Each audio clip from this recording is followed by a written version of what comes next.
Ladies and gentlemen, welcome into Murder Church on a Sunday morning. Thank you for coming in. Running just a little bit behind this morning. Thanks for coming in here. Hit the old like, give it a share on the old X machine, and let's get this party started.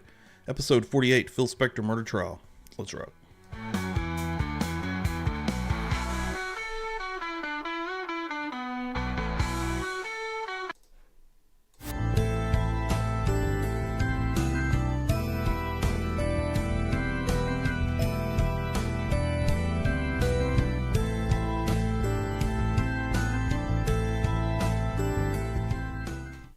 Let's rock.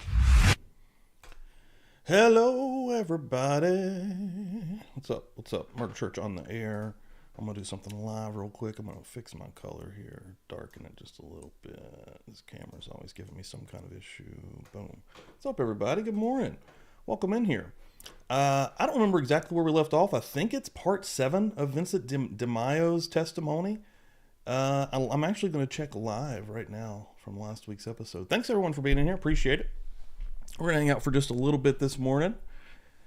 Hanging out for a Sunday morning Murder Church, per the usual. I do have an absolutely special show today at 4 p.m. Eastern Time with Jack from Never a Truer Word.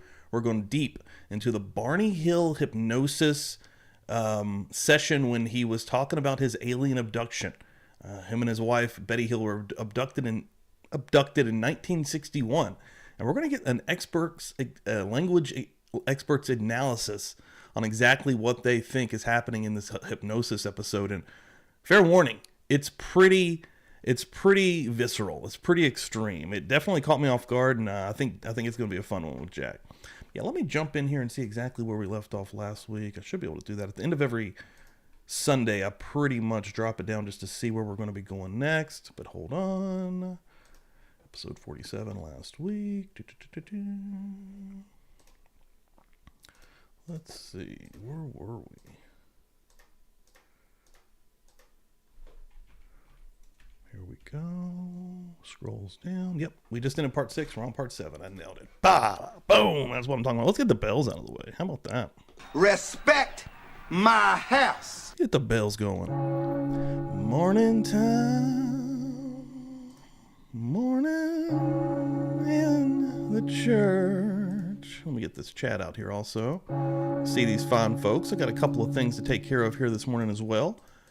Had some beautiful people. Is Pammy in here? I don't know if Pammy's in here or not. But yeah, Pammy, good morning. Pammy, I saw the next Cashapp after Friday's stream that was for Dan's dancing, and I got that directly to Dan yesterday. So that went to Dan. Thank you so much for that. That also gets you on this current wheel that we're working on, which is going to be for some shirts. So the new wheel right now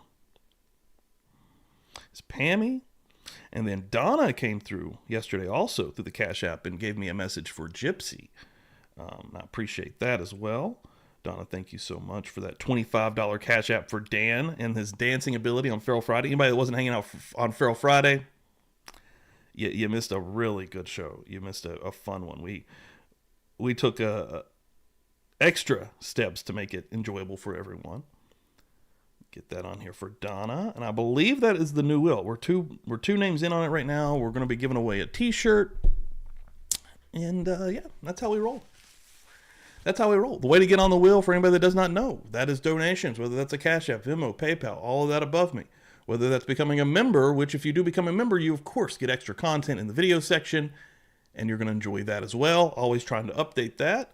And then, yeah, if you gift out memberships, which we have the nicest folks in the world. So make sure your gifting abilities are turned on in the chat, first of all. And then, of course, any supers as well will get you on that thing. Let's see who's in the chat here. Let's see who's in the chat this morning. Darren Dusty coming through here. Hold on. Let me get this. Copy.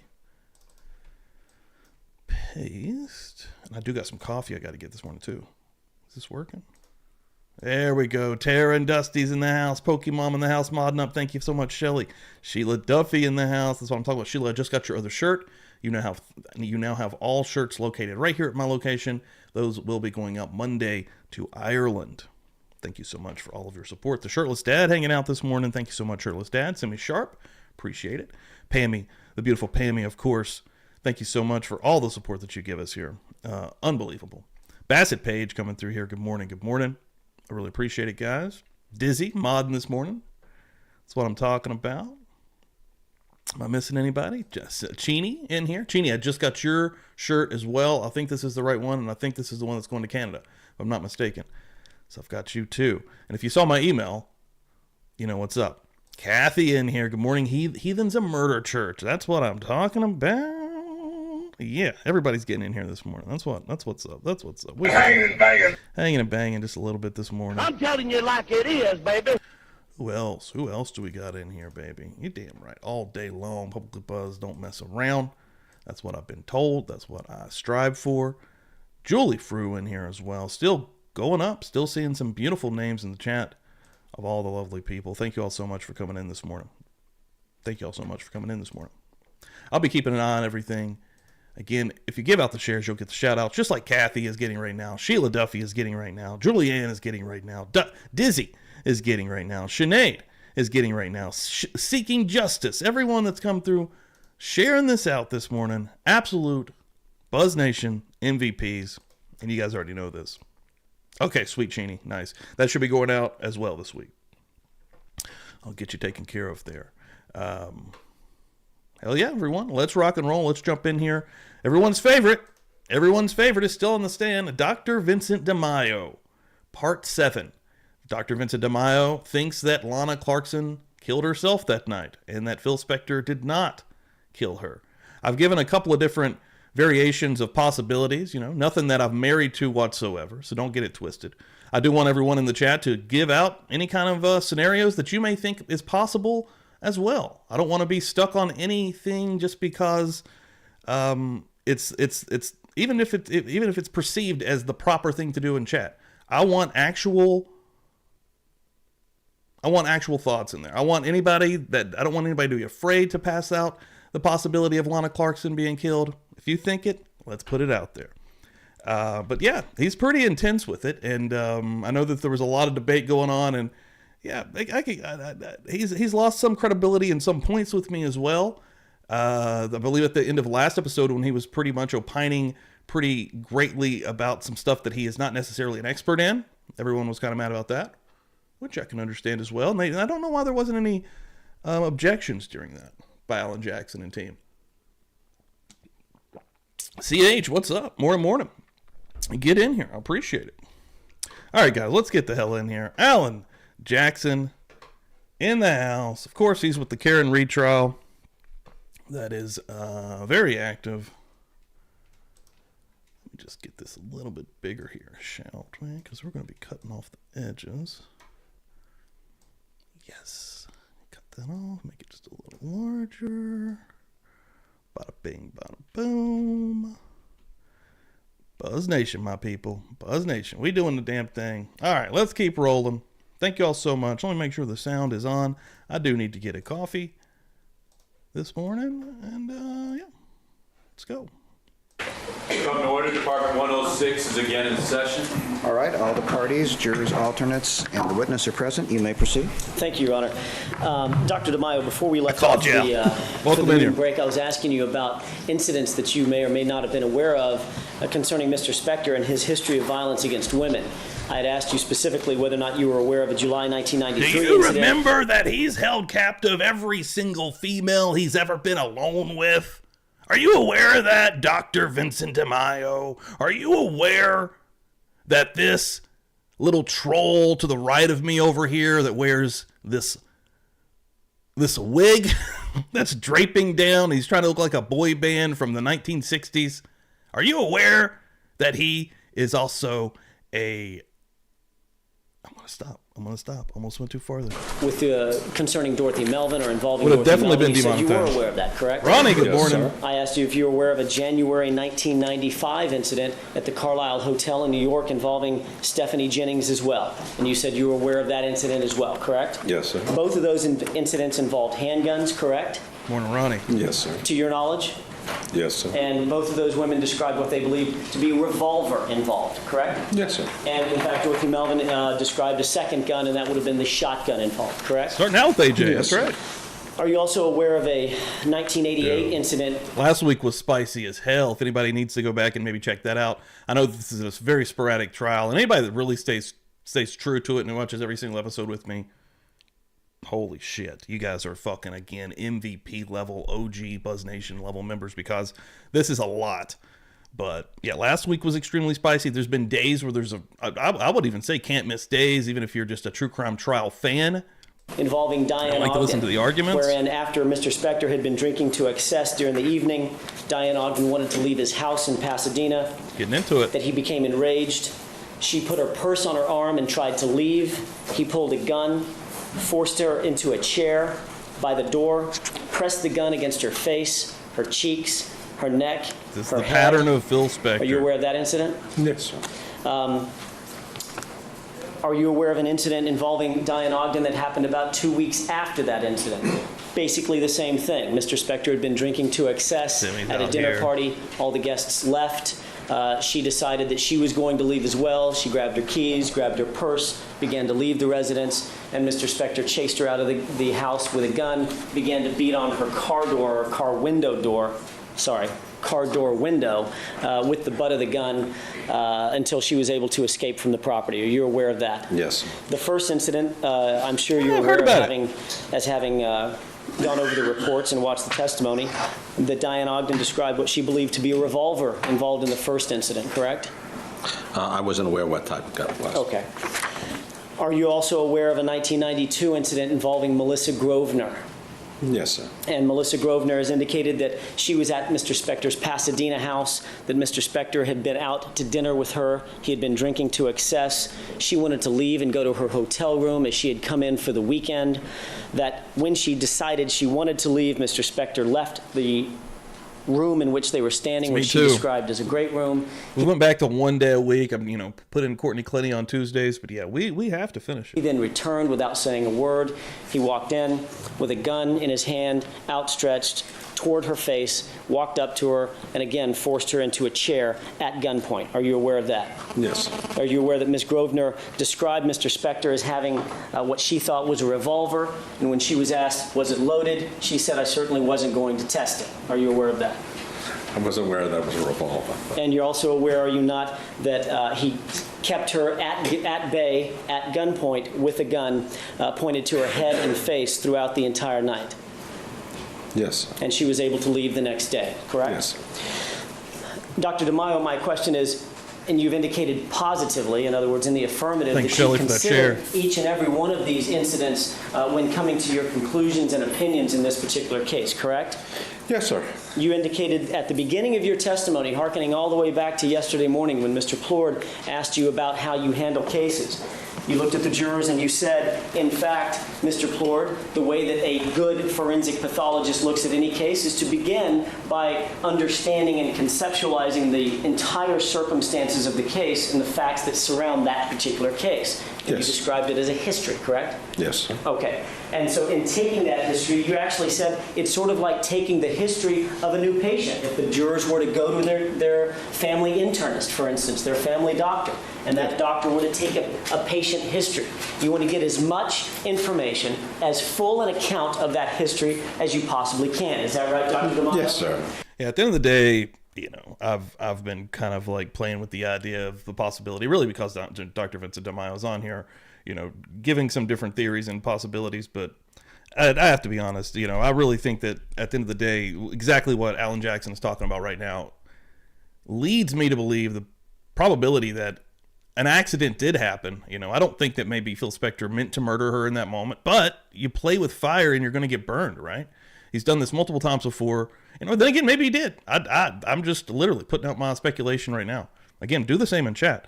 But yeah, I think that he probably was doing the same exact thing that he's done many times before. You're not leaving. I don't want you to leave. She's got her purse on her shoulder. She's ready to go out the door. He starts doing the gun scenario with her, putting it in her face, putting it in her mouth, and then something happens. Whether she's fighting in that moment and she freaks the fuck out and he slips and shoots her, again, he borrowed out a gun and put it in her fucking face and is trying to hold her captive. Again, just putting it out there. But that's probably the scenario that I tie myself to most. And in fact, any expert forensic pathologist who is looking at this case or any other case would want to do the same thing and get a full global history of all the facts and circumstances and weigh and consider all of those facts and circumstances before rendering any opinions or conclusions. Correct, sir? Yes, but physical evidence trumps history. And in fact, you included Physical evidence trumps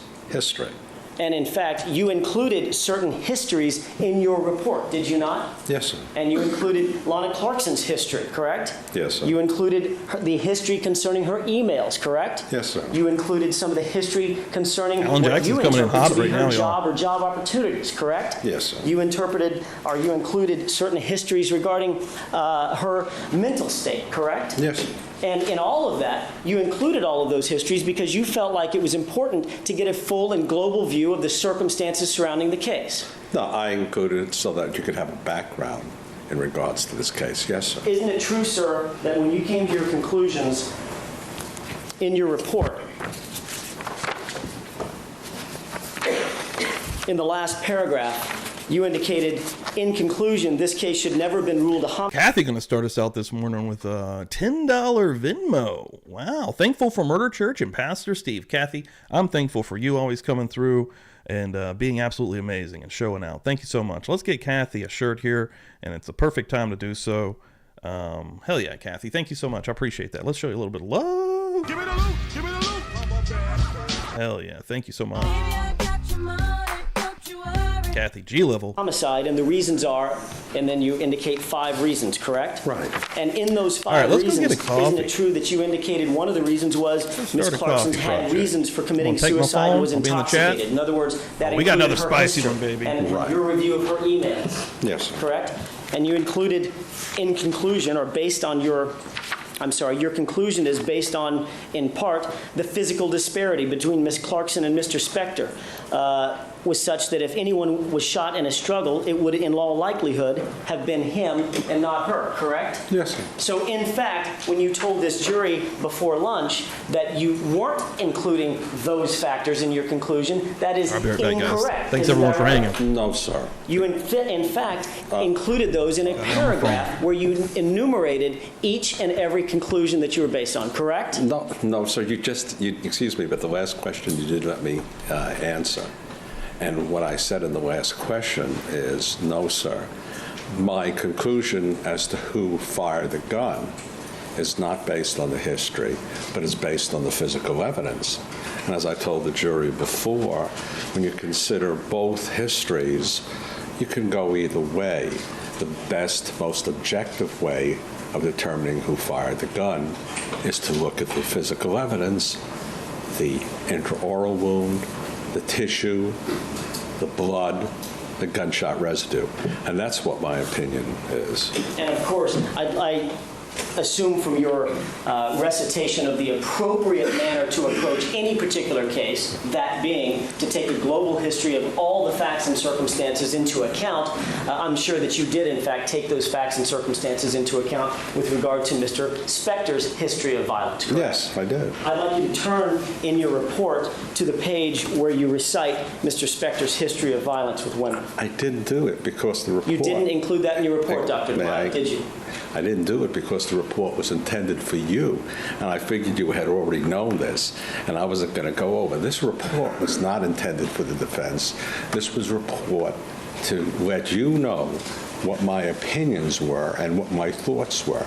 And so that's why I included a bunch of things that that I'm not using to consider who fired the gun. This was so that you would know what I was thinking, and you couldn't say, well, you didn't tell me ahead of time. And of course, yesterday, when you were given a full opportunity to explain to the jurors exactly what you based your opinions and conclusions on, when Mr. Plord asked you the open-ended question, Dr. DeMaio, how did you come to your conclusions, or what did you include? You told this jury that you included her history, and you in fact neglected the second part of that, or the second half of that, and you didn't tell them anything about your conclusions and opinions regarding Mr. Spector's history of violence against women, did you? I think that you're misquoting me.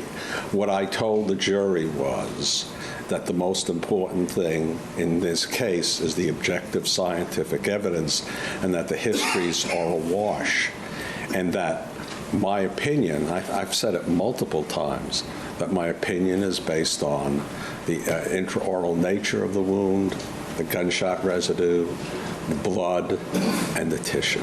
And of course, we've already talked about this, but since you brought it up again, to reiterate, intraoral gunshot wounds can be homicides, correct? Very, very rarely, even according... Can they or can they not be homicides, Yes. Dr. DeMaio? It's a Yes, simple sir. question. Yes, sir. All right. And GSR on Mr. Spector's hands is consistent with him firing the weapon, i.e. a homicide, correct? Yes, sir. The blood on the jacket is consistent with Mr. Spector being in the vicinity of a bloodletting event, correct?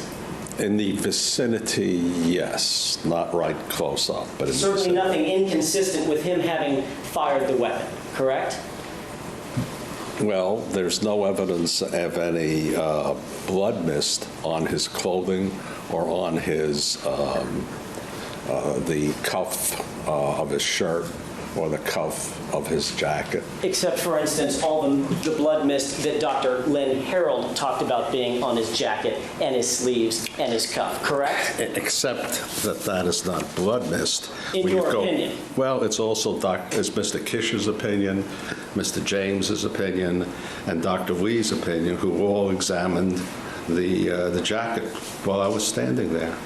And of course, you're not a scientific, you're not a criminalist That's trained in correct, that sir. science particularly, correct? That's correct, sir. All right. And you're testifying here today, correct? I'm testifying as to, to the cause of death and who fired the weapon and why my opinions, how I reached my opinions as to what the cause of death is. And on that issue, I'm going to ask you one more time, on that issue, how you reached your opinions and why you reached your opinions yesterday and today. You have yet, until I asked you on cross-examination, you had yet to tell this jury that you were aware of Mr. Spector's history of violence against women, yet you did volunteer Ms. Clarkson's history in your mind. Is that correct or is that not correct? Argumentative also has an answer. Overruled. Correct or not? Sir, I don't think that's exactly correct. And Dr. DeMaio, I'm sorry, did you finish your answer? Yes, Your Honor. thank you, Your Honor. May I? Yes. Thank you. Dr. DeMaio, of course,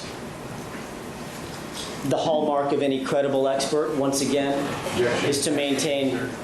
It's a way of asking a question. The objection is wrong. The objection is overruled. I'm sorry. Going back to what we talked about a little bit earlier, the hallmark of any credible expert, Dr. DeMaio, is to ensure that the expert is 100% objective, correct? Yes, sir. 100% neutral, correct? Yes, sir. 100% independent, is that right? Yes, sir. Not tainted or swayed in any way, shape, form, or fashion toward or against one side or the other, but rather simply to give a scientific opinion based on solid scientific evidence. Is that correct? Yes, sir, and that's what I have done. And your I've opinion has not in any way, Dr. DeMaio, been tainted or shaded or swayed by the fact that you work for Mr. Spector or that he's writing your paycheck, correct? Actually, I work for I've been retained for the attorneys. Who have been retained by Mr. Spector, correct? I've been retained by the attorneys to give my opinion, and I gave my opinion. And if they didn't like the opinion, I don't care. And It doesn't make any difference to And me. of course, the attorneys are hired by Mr. Spector, correct? Yes, sir. Thank you, Your Honor. That's all I have. Thank you. Redirect. I want to go over a few of the points that Mr. Jackson brought up during the cross-examination. I'm not going to go over every one of them, but I want to touch on a few of them. You wrote a report in this particular case because basically the court directed the experts to write reports. This is leading, huh? Sustained. Okay. Did you write the reports, a report in this case regarding the evaluation that you did of all the materials that you were given? Yes, sir.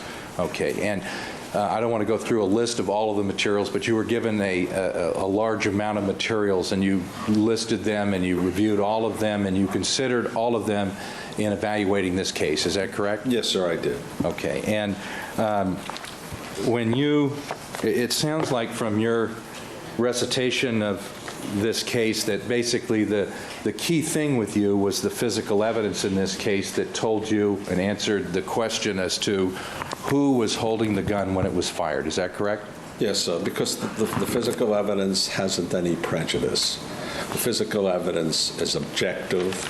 The physical evidence is interpretable. Histories you have to be careful about. Okay.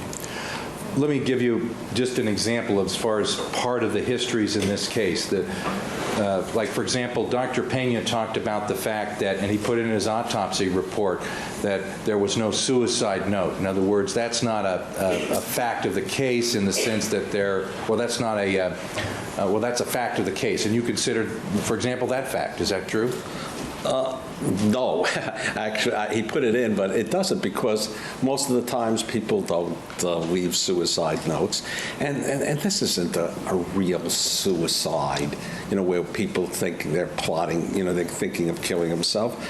This appears to be just an objection. This is impulse. speculation, and this is non-responsive. It's part of his opinion. I'll allow it. This is an impulsive action, with no thought to the consequences of what happened or the finality of her actions. She was under the influence of alcohol, and people do stupid things that they regret immediately. And this is what it appears. It appears to have been a stupid impulse. That's what it was. Now, Dr. DeMaio, I want to ask you a few follow-up questions on some of the physical evidence issues and some of the questions and answers that you gave to Mr. Jackson. One of the things that he talked about with you at length was this issue of the barrel pressure or the muzzle pressure or the chamber pressure, and I want to focus in on just the general concept that when the bullet is fired, there's a certain amount of pressure that reaches a peak. Is that correct? Right. It's actually the cartridge is fired, not the bullet. The bullet. What happens is the firing hits the primer, detonates the primer, a jet of flame goes through holes into the powder. The powder is then burns. And as it burns, it produces gas, and the pressure climbs. And a .38, depending on the ammunition, the pressure can be anywhere from 15,000 to 20 pounds per square inch in the barrel. Then the gas then starts pushing. After a short period, it begins to push the bullet down the barrel. As the bullet goes down the barrel, you have more volume, and therefore the gas pressure begins to drop. The bullet then jumps the gap between the cylinder to the barrel, and more pressure is lost there. But most of the gas continues to follow the bullet. In a 2-inch barrel gun, by the time it reaches the end of the 2 inches, the pressure of the gas as it's emerging is at least 5,000 pounds per square inch. It's at more with this type of ammunition because it's plus P. Okay. And in your experience, and you've actually published a book on gunshot wounds, and you've written a lot of papers involving gunshot deaths. This is sort of a specialty area of yours in the field of forensic pathology. Is that correct? And give the jury an idea of, in your experience, how many times you've evaluated gunshot wound deaths, either by doing the autopsy, being the person that oversaw the autopsy, maybe in your office, or being a consultant in a case such as this. This goes into thousands and thousands and thousands. My office handled about, say, 30, during the time they did about 30,000 autopsies. You figure that at least 20% of the cases are going to be gunshot wounds, if not more. Okay. So that's what, 20, that's 6,000, so 5,000, 6,000, something like that. Minimum cases of gunshot wounds. I've either performed the autopsy or reviewed, because in my office, I reviewed every single autopsy before it went out of the office. That was my custom. And is it true, Dr. DeMaio, that you get retained as a consultant on cases that were outside of your office throughout the United States by both prosecuting attorneys, their prosecutor offices, as well as defense lawyers, on issues involving gunshot wound deaths? Yes, and I've also been retained by the United Nations and by the British government in interpreting gunshot wounds. You've testified in foreign countries as well as many states within the United States. Is that true? I think the last time I figured about 35 states, Canada, South Africa. You write reports regarding your cases when you're consulting? It depends on the thing, you know. Back, baby. Welcome in here, Michelle. I write a report. Good morning. In some states, in the criminal justice system, reports are not required, and then I don't write reports. Okay. So when you request to or required to, you write a report, correct? Yes, sir. And sometimes in cases you end up not being a witness for many different reasons. Is that correct? Oh, yes. I have a tendency to tell the truth, and sometimes people I have a tendency to tell the truth. Aren't Would I interested lie? in what I have to say. Would I lie? Because Could you pay me enough up here to lie? I'm going Could to tell you? the truth. I don't care. Well, I mean, it's could my you? reputation. And so I'm not going to do anything for a couple of bucks because, again, I get cases sent to me. I don't even advertise, and I have more than enough work to do. Dr. DeMaio, on a regular basis, do forensic pathologists, people, this group of 200, 300, whatever number of people in the United States do the type of specialty work that you do, that you've dedicated your career to, do they ever call you and ask you questions about gunshot wound deaths and wound ballistics and things like that? Yes. See what feels looking like. Because, Oh, I still think to kind of creepy put as it fuck. I've spent a good Still part here. of my life studying gunshot wounds. That's what I got interested in. You know, that book there doesn't look like it's much, but the first edition, it took me 11 years to write, to get everything together. And there's a lot of work put in that. Okay. Dr. DeMaio, you mentioned that you... We actually have a will to spin here because I forgot to spin it on Friday night show. So I actually have a will that we are going to spin. And during the cross-examination that you've actually fired into a body before and you know something about the back spatter. And I assume that was a cadaver body, is that correct? Yes, definitely it was a cadaver. Yeah, Okay. multiple bodies. That was when I was back in Baltimore, and we had permission from the anatomical board to use bodies. He's full of himself now. That were the property. That's the main thing that's turned me off, honestly, is... Which, I mean, all of the experts usually have, you know, they think highly of their own opinions. I get it. I mean, they've worked very hard to get that knowledge to pass along, but also... can feel when somebody's a bit of a cocksucker. The anatomical board, and they were going to be cremated, and so they gave us permission. Okay, and that was part of various studies and research that you were involved in as part of your background in this field of wound ballistics and issues related to that. Is that correct? Yes, and this work's been published. Okay, and Dr. DeMaio, there's certainly a difference when there's a live person and a dead person, but that's just some information that you have regarding that. Is that correct? Right, yes. Okay. Dr. DeMaio, there were some questions, and I kind of started this whole area here by asking you about this there we go, Couchster. Get on that new wheel. Creates, and just for a shirt. I'll get you on there. Peak pressure. Thank you so much. The manufacturer has to know about that so that they know how strong to make the gun, correct? Right. Well, right. What happens is the manufacturers have all got together and they've formed a group and they've established standards. And the standards say that when you construct a certain cartridge that you want to sell, it cannot This one we're spinning today is for the trifecta of stickers that are specified, because otherwise you'd blow guns up. Okay. There was some testimony given in this case by a criminalist dealing with firearms who I believe gave testimony that somewhere around 17,000 pounds per square inch was the design maximum pressure for this particular weapon. Is that in the range that you talked about? Right. It's somewhere between 15 and 20,000 pounds. And, you know, it's kind of like the newer guns can take more pressure than the older guns, but there are millions of the older guns around. So you have to, you know, be real careful. And a lot of times they'll say on the boxes of ammunition, only use in modern firearms.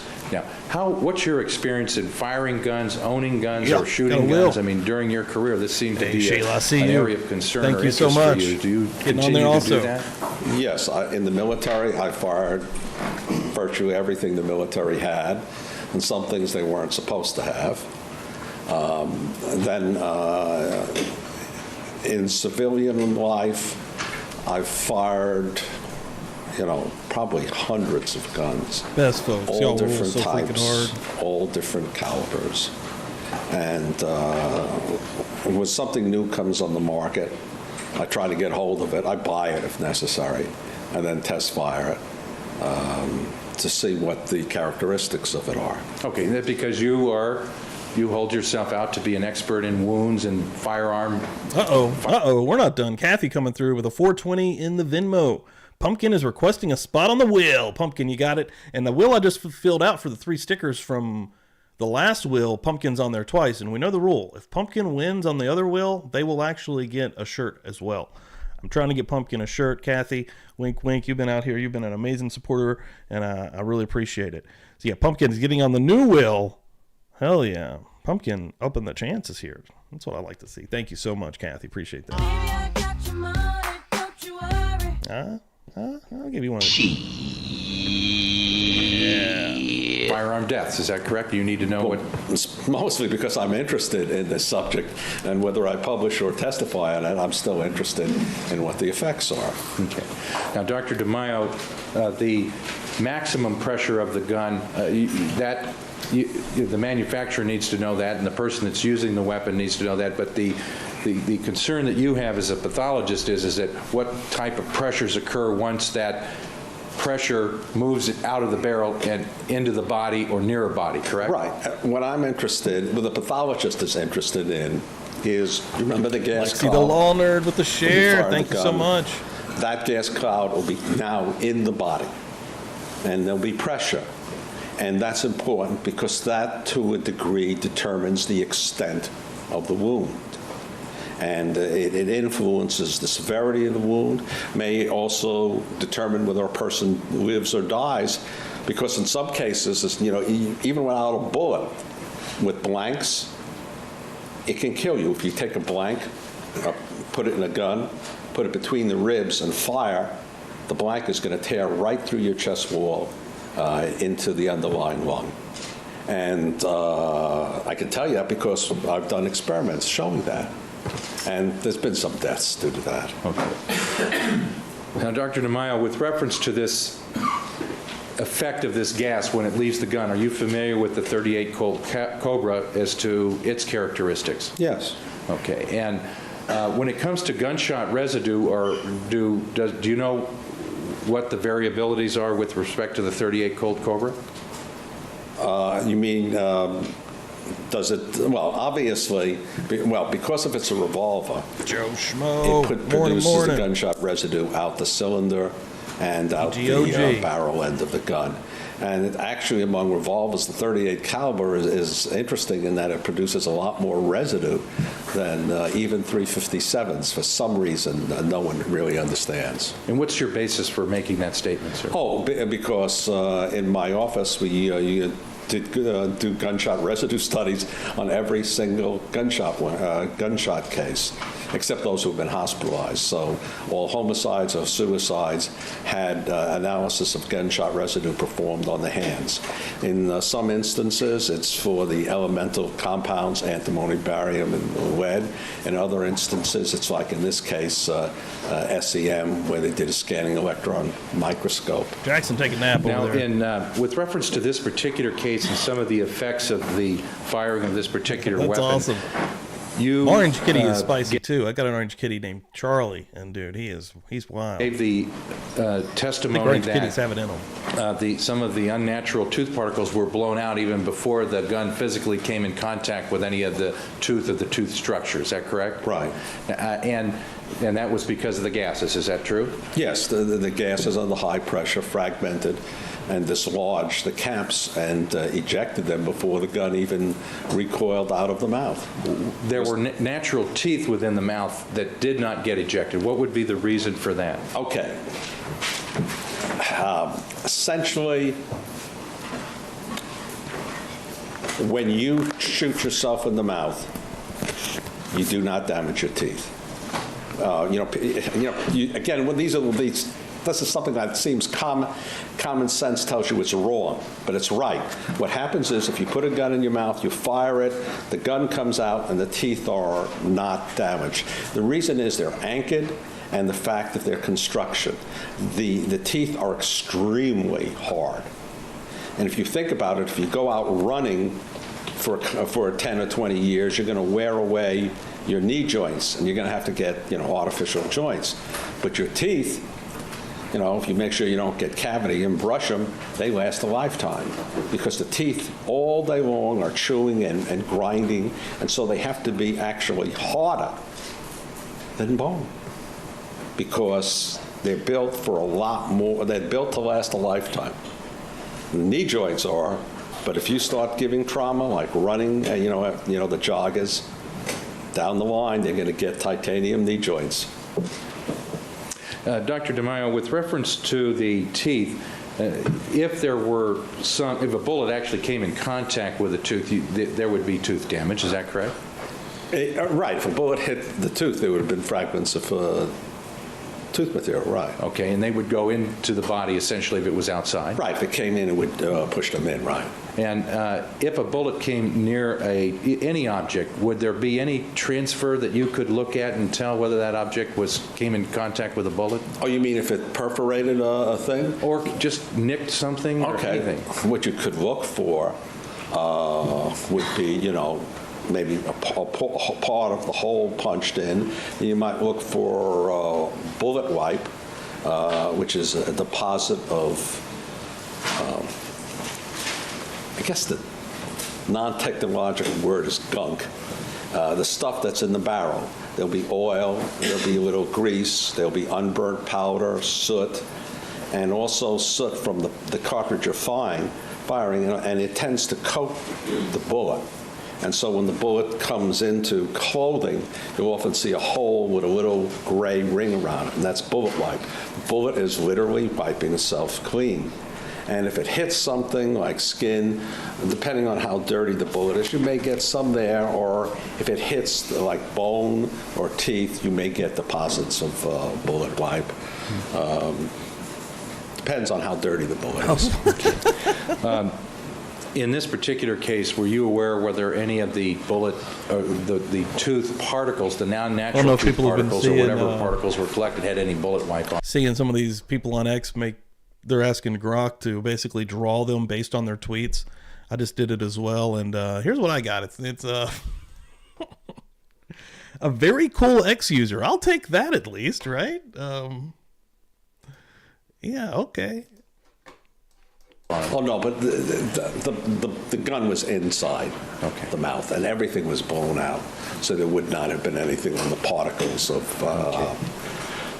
Dr. DeMaio, with reference to another area that Mr. Jackson talked to you about at length, both the background of Mr. Spector, the background of Ms. Clarkson, and so forth. Is it your testimony that essentially all of that background didn't answer the question that you were asked to look at, and that was who was holding the gun at the time that it was discharged? Right. When you considered all of it, the only thing that could answer the question is the physical evidence, not the stories back and forth, because they're all subjective and people's versions and things like that. What you want to do is go to the objective scientific facts, the intraoral nature of the wound, the copious gunshot residue, the tissue on the arms, and the blood on the hands. And that's objective. That's not somebody, I think this or I think that, or maybe he did this or maybe she did that. Okay. So, for example, in the background materials, and we talked just a little bit about this before, that Ms. Clarkson was familiar with guns. That didn't tell you she held the gun or didn't hold the gun. Right. It didn't. Now, once you come to the conclusion that from the physical evidence, and you've mentioned this a number of times, what your basis was, as a medical examiner, then you have to talk about the manner of death. That's where you're going to learn some the stuff. other equation that you're dealing with. Yes. Okay, and then you get into this mental state issue, whether or not she was depressed, et cetera, and that again is information. And we got Bonnie Bailey coming through here with a $3 holler. Thank you so much. Appreciate that, Bonnie. What are we doing this morning? Just chilling. Just chilling. You know what to do. Hold up. Hold up. Hold up. Yeah. That you have, but the physical evidence tells you whether she held the gun or not. Is that true? Right. You know, again, it's different people's viewpoints of things. And so the safest thing to do, you still get the history, because you have to get the history, because it may be something relevant, or may not be relevant. And then, you know, in the end, it's best to deal with the objective scientific evidence and not other things. And if the objective scientific evidence contradicts the history, you believe the evidence. You don't believe the history. I think that's probably true. I don't have my Discord actually set up properly. I know there's all kinds of things you can do and prompts and, you know, get people ready for the lives. I don't think I use it entirely the way you should for it to be incredibly efficient for someone, but, you know. Dr. DeMaio, with reference to Ms. Clarkson being the person that held the weapon and died of a self-inflicted wound, are you necessarily saying that she intended or specifically intended to take her life? Is that, do I read anything into anything you've said that suggests that? Objection, that would call for speculation. Overruled. Again, it's what he's testified to and his opinion. You may answer. When you look at the situation, it appears to be an impulsive action under the influence of alcohol with, you know, probably no thought of the consequences and the finality of the action. And alcohol, as I said over and over again, you know, makes you do things suddenly and you say, oh, I shouldn't do it. And so it looks like an impulsive action that unfortunately was final, but which, if anyone else, if you had a chance, you would undo. Dr. DeMaio, some questions were asked about who you were hired by, the fact that you're getting paid. I take it if you weren't paid, you wouldn't be here. Is that correct? Yes, I'm being paid for my time, right. I would be doing other work on another case if I wasn't. Okay, and you get paid on all the cases that you get hired on, correct? Right.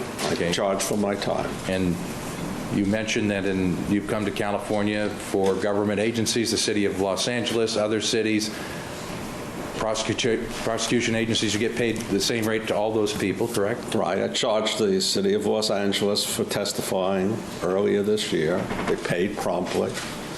I've worked for the Napa Valley District Attorney's Office, the San Diego District Attorney's Office, the Riverside District Attorney's Office. Get in here.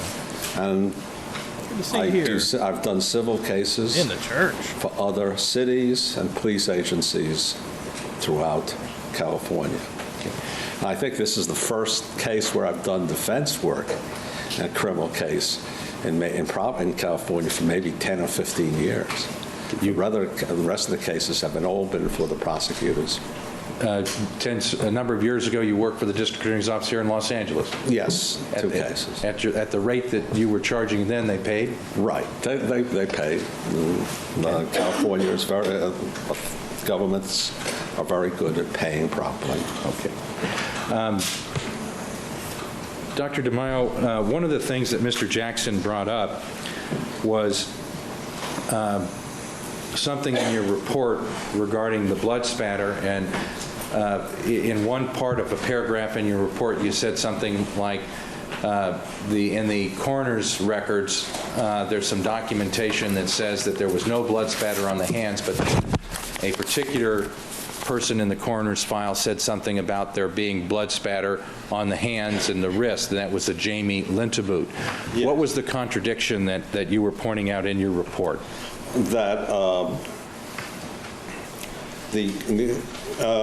that in one of the documents in the coroner's file, it's mentioned that there was no back spatter on the hands of Miss Clarkson.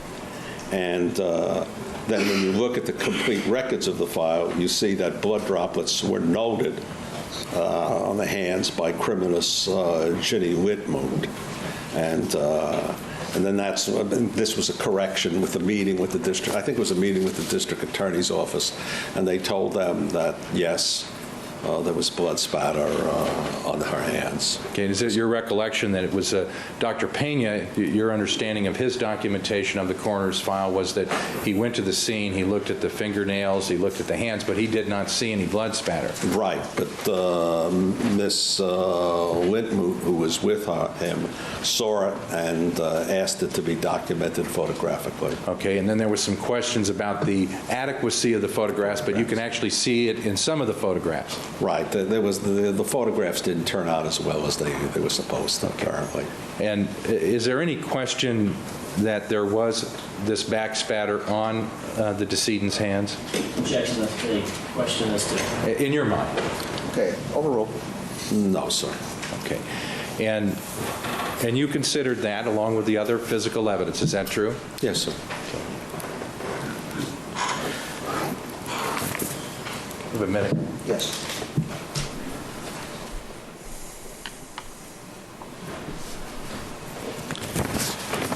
One of the things that you talked about Glad with you're here, Nicky. Mr. Jackson was the approach that a doctor, just in general, looks at a case. And is it any different with a forensic pathologist? No. Again, as I said, history, physical, laboratory tests, and then you make your diagnosis. Okay. Or cause of death, as in this case. Okay, so do you kind of consider the presenting circumstances, in other words, the initial information to kind of give you an idea of what you're dealing with? Right. You want to have an idea, and sometimes the history is correct, and sometimes it turns out to be completely wrong. So go ahead. And so in the end, if you have a conflict between history and objective scientific evidence, you always go with that. And it happens every now and then. And you have to go with that because people make mistakes, or histories you get aren't accurate, or have absolutely nothing to do with why the person died. And so what you want to do is you'd like everything to be objective. Okay, this is the end scientific of DeMaio. evidence. Some cases it's not there. The part Other 126. cases it is. But if it's there, you always go with it. You don't say, we've I'm been going putting to it in ignore, anyway. Look at that. ignore the Proud of that, scientific man. objective evidence and go with the history, because that's crazy. That's bad medicine. You have to go with the science. Season 4 of Murder Church is a long one. I'm sorry to interrupt. Season 3 and 2 are pretty Doctor, short. with reference to, just as an example of what you're talking about, if somebody, for example, says in a history, whether it's a medical history or part of the investigation, that I don't drink much, or I drink a lot, or I quit drinking, but then the autopsy shows that there's some alcohol or other substances on board, you go with that. Is that right? They're not exactly telling the truth, and they've been drinking, and so you go with that. Okay. Regardless if they tried to stop drinking or had problems drinking, etc. Right. Doctor, is it, and this gets away from the physical evidence for the purposes of this question, but it was inquired into by Mr. Jackson. With reference to things that you are concerned about, is it a risk factor for somebody harming themselves if they have substance abuse problems, whether it's alcohol, drugs, or a combination? It always is. It's also a reflection of underlying tendency to take risks. And if you're under the influence, it's even, that I tell you what, I drink a couple beers, I get a liquor drink in me, boy, I'm ready to take a you would risk. consider that, I'm ready to smoke a cigar to the face. Okay, if that's the only thing present in the case, would you make a determination of the physical evidence was contrary to that? Everywhere. In other words, if the physical evidence is to that. Anyone that hasn't seen, if you're membered up and have the opportunity to go to the video section to see the last video that we did put up from a couple of weeks ago, me, Dan, and a couple of buddies and his wife going to a beer fest. It was a good time. It was interesting.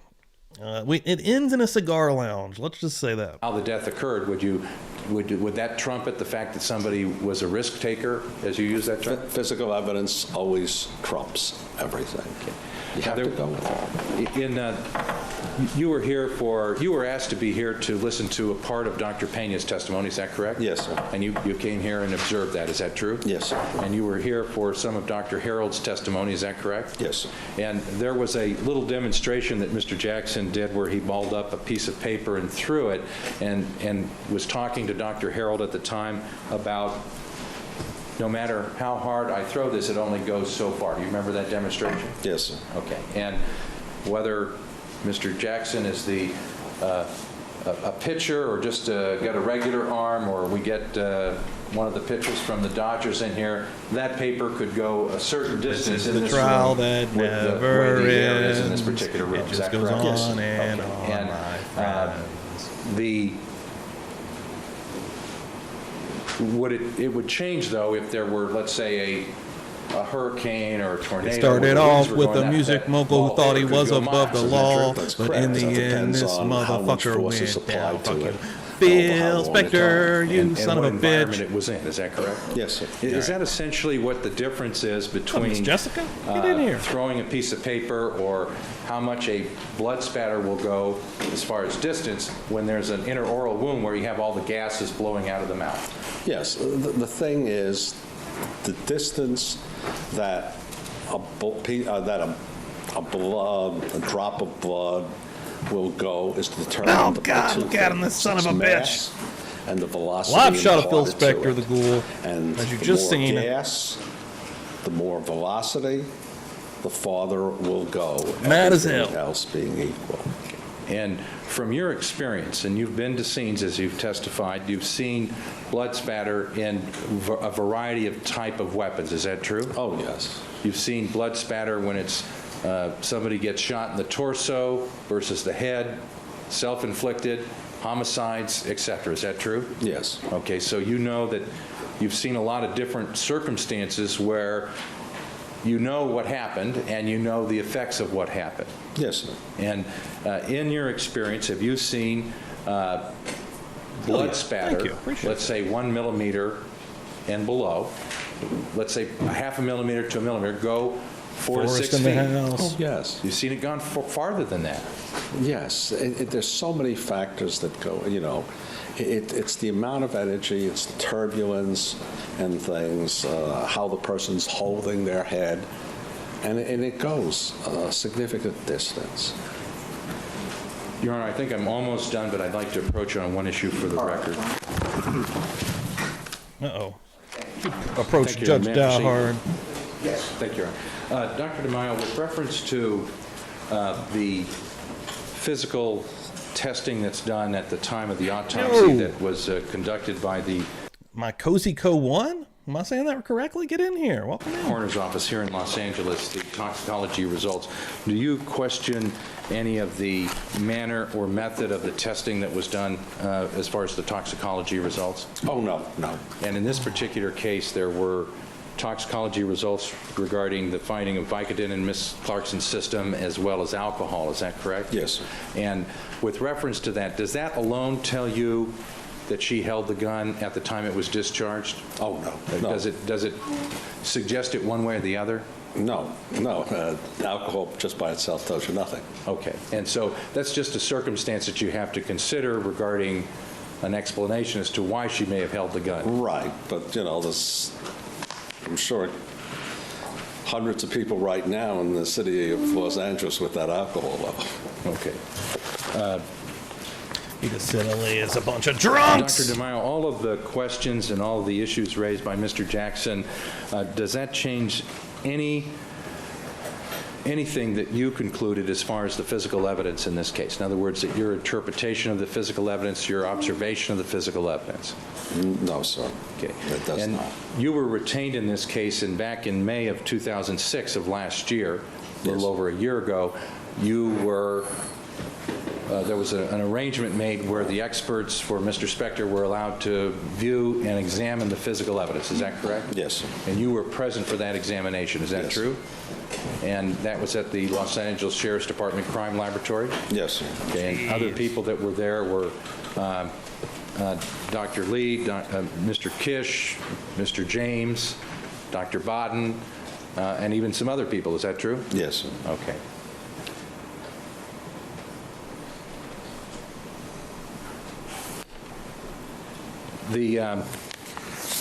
And the items of physical evidence that you were interested in were, you looked at Mr. Spector's coat. Yes, sir. Okay, and there was microscopic equipment available to you, is that correct? Yes, sir. And was there Ms. Clarkson's jacket, is that correct? Yes, sir. Okay. And then after that, there was a criminalist there, and you asked the criminalist to collect certain tissue samples that you had a interest in looking at under a microscope. Is that correct? Yes, sir. And part of your expertise as a pathologist is to look under a microscope and look at tissues. Is that true? Right. Essentially, that is the whole basis of hospital pathology. And as I said, that's all a hospital pathologist does his whole life. Look through microscopes at tissue. And your underlying training is looking under a microscope. That's it. And you know what you see when you look under a microscope, is that correct? Oh, yes. Okay. And what kind of a microscope do you look at tissue at? Is it like 50 to 1 or? Oh, no. You have, okay, the eyepieces are 10, and then you have heads. I guess that's the terminology. And so you'll scan generally at about 10, which is 10 times 10 is 100. Then you'll go to 20, which is 200. And then 43 to 45, which is 430 to 450. And then if you want to go to oil, you can go even higher, which is like 900. When you look at cell structure, what kind of magnification do you look at? If you want to see the individual cell structure, you're going to have to go to at least the 4,500, 4,300. You can, if you scan at about 10, which is 100, Dr. Lynn Harrell. You'll awesome. See little dots, and of course, all of these are stained. I mean, so you're looking at different colors too. So you see little dots, and then you go to 200, and you can see the individual cells and the structure of the tissue and such. When you want to get a good close-up look at a cell, you've got to go at least to 430, 450.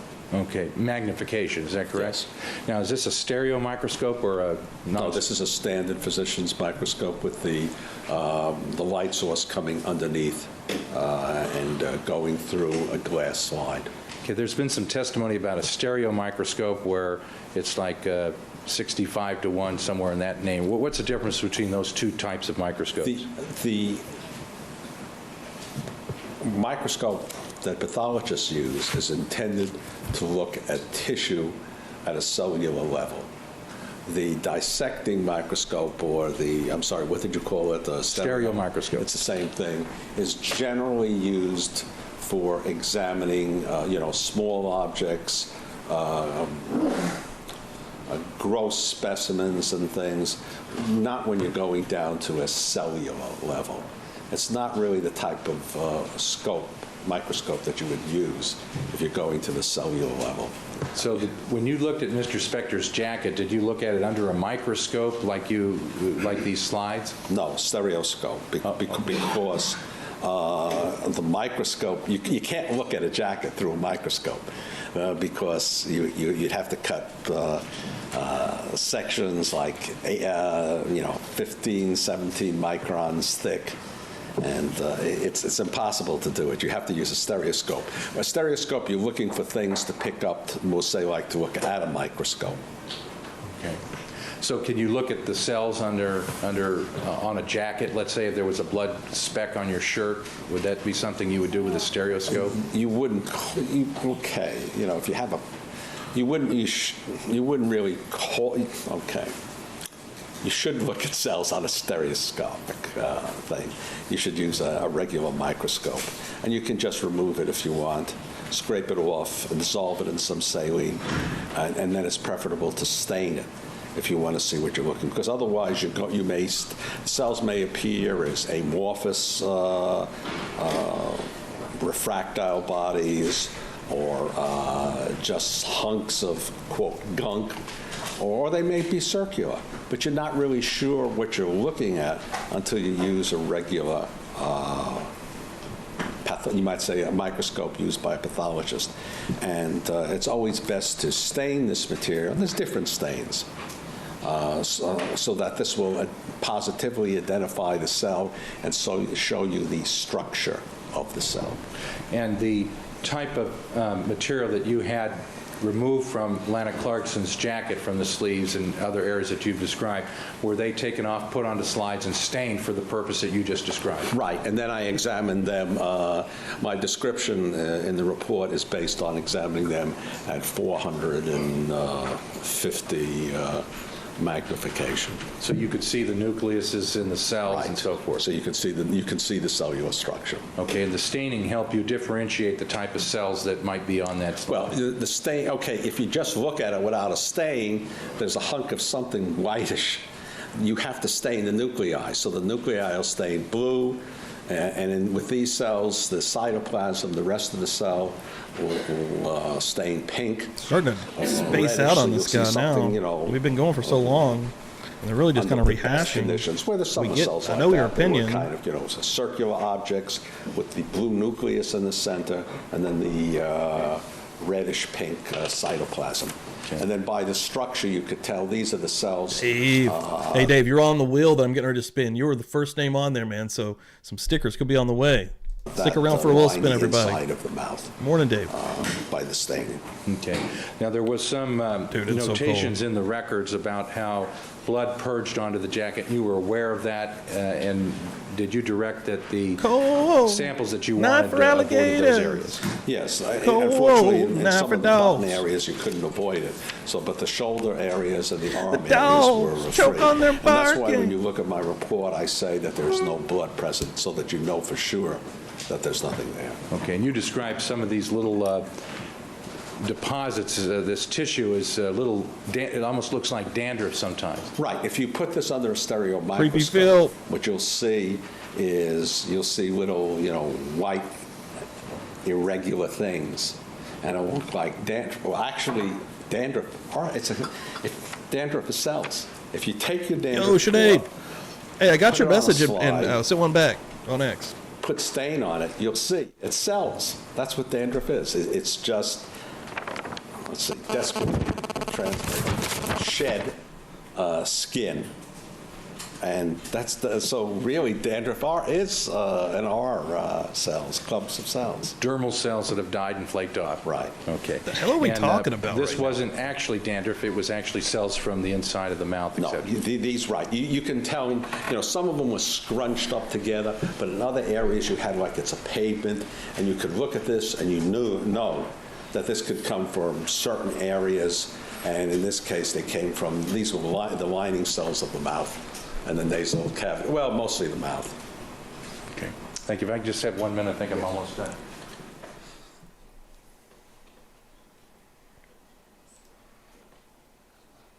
Yeah, can I have just a moment? I'm going to get a little bit more bullshit here to spout out inside of my Dr. fucking DeMaio, with reference head. to any of the questioning that was done by Mr. Jackson, did that change the physical evidence and what it told you in this case? No. It's I had evaluated the physical evidence and given my opinion in my report, and it's the same opinion. In my opinion, Ms. Clarkson discharged a weapon, and that's it. That's it, basically.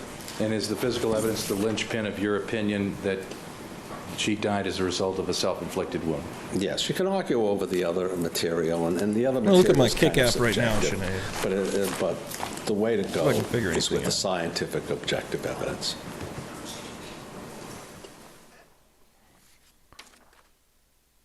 Okay, so I'm going to try to show this real quick to Sinead here. I don't actually, let me turn my green screen off. I'm not sure how this is going to work exactly, but I do want to show this because, and it might be slightly different on an iPhone. I've got an Android, but so when I first say I'm first opening up the app, right? I'm on my home page. See that corner up there? That's my account. That would be your account over here. That's me, PubliclyBuzzed. When I click on that, I have the option to go to my channel. I'm guessing that's, hold on, let me actually search for me. I went to search, I'm typing in PubliclyBuzzed. All right. So I searched PubliclyBuzzed, I clicked on my name and it popped right up, right? So that's what it would look like. I know that's kind of hard to see. Let me take the... Okay. And then you see all the way up here, like everything lined out. Videos is the fourth one over for me. Like the first one says chat, and then about.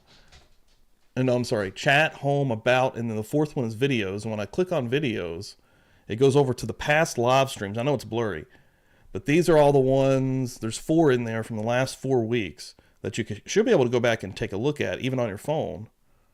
And again, Fridays, is labeled just party, and 3 before that was all prisoner. But yeah, hopefully that helped. I know it's very confusing. It can be confusing. Whoa. Hell yeah. Thank you. I just got delivered a biscuit. Holy shit, I just got delivered a sausage, egg, and cheese biscuit. That's freaking sweet. Hell yeah. Thanks, Cassie. Thanks, babe. I appreciate that. Nice. She must have heard me talking about it. Huh? She must have heard me talking about it. Daddy's got breakfast. Fucking Phil. Why are we just stuck on Phil's face? Dr. DeMaio, do you have any information you could tell the jury just as a kind of a general Exciting?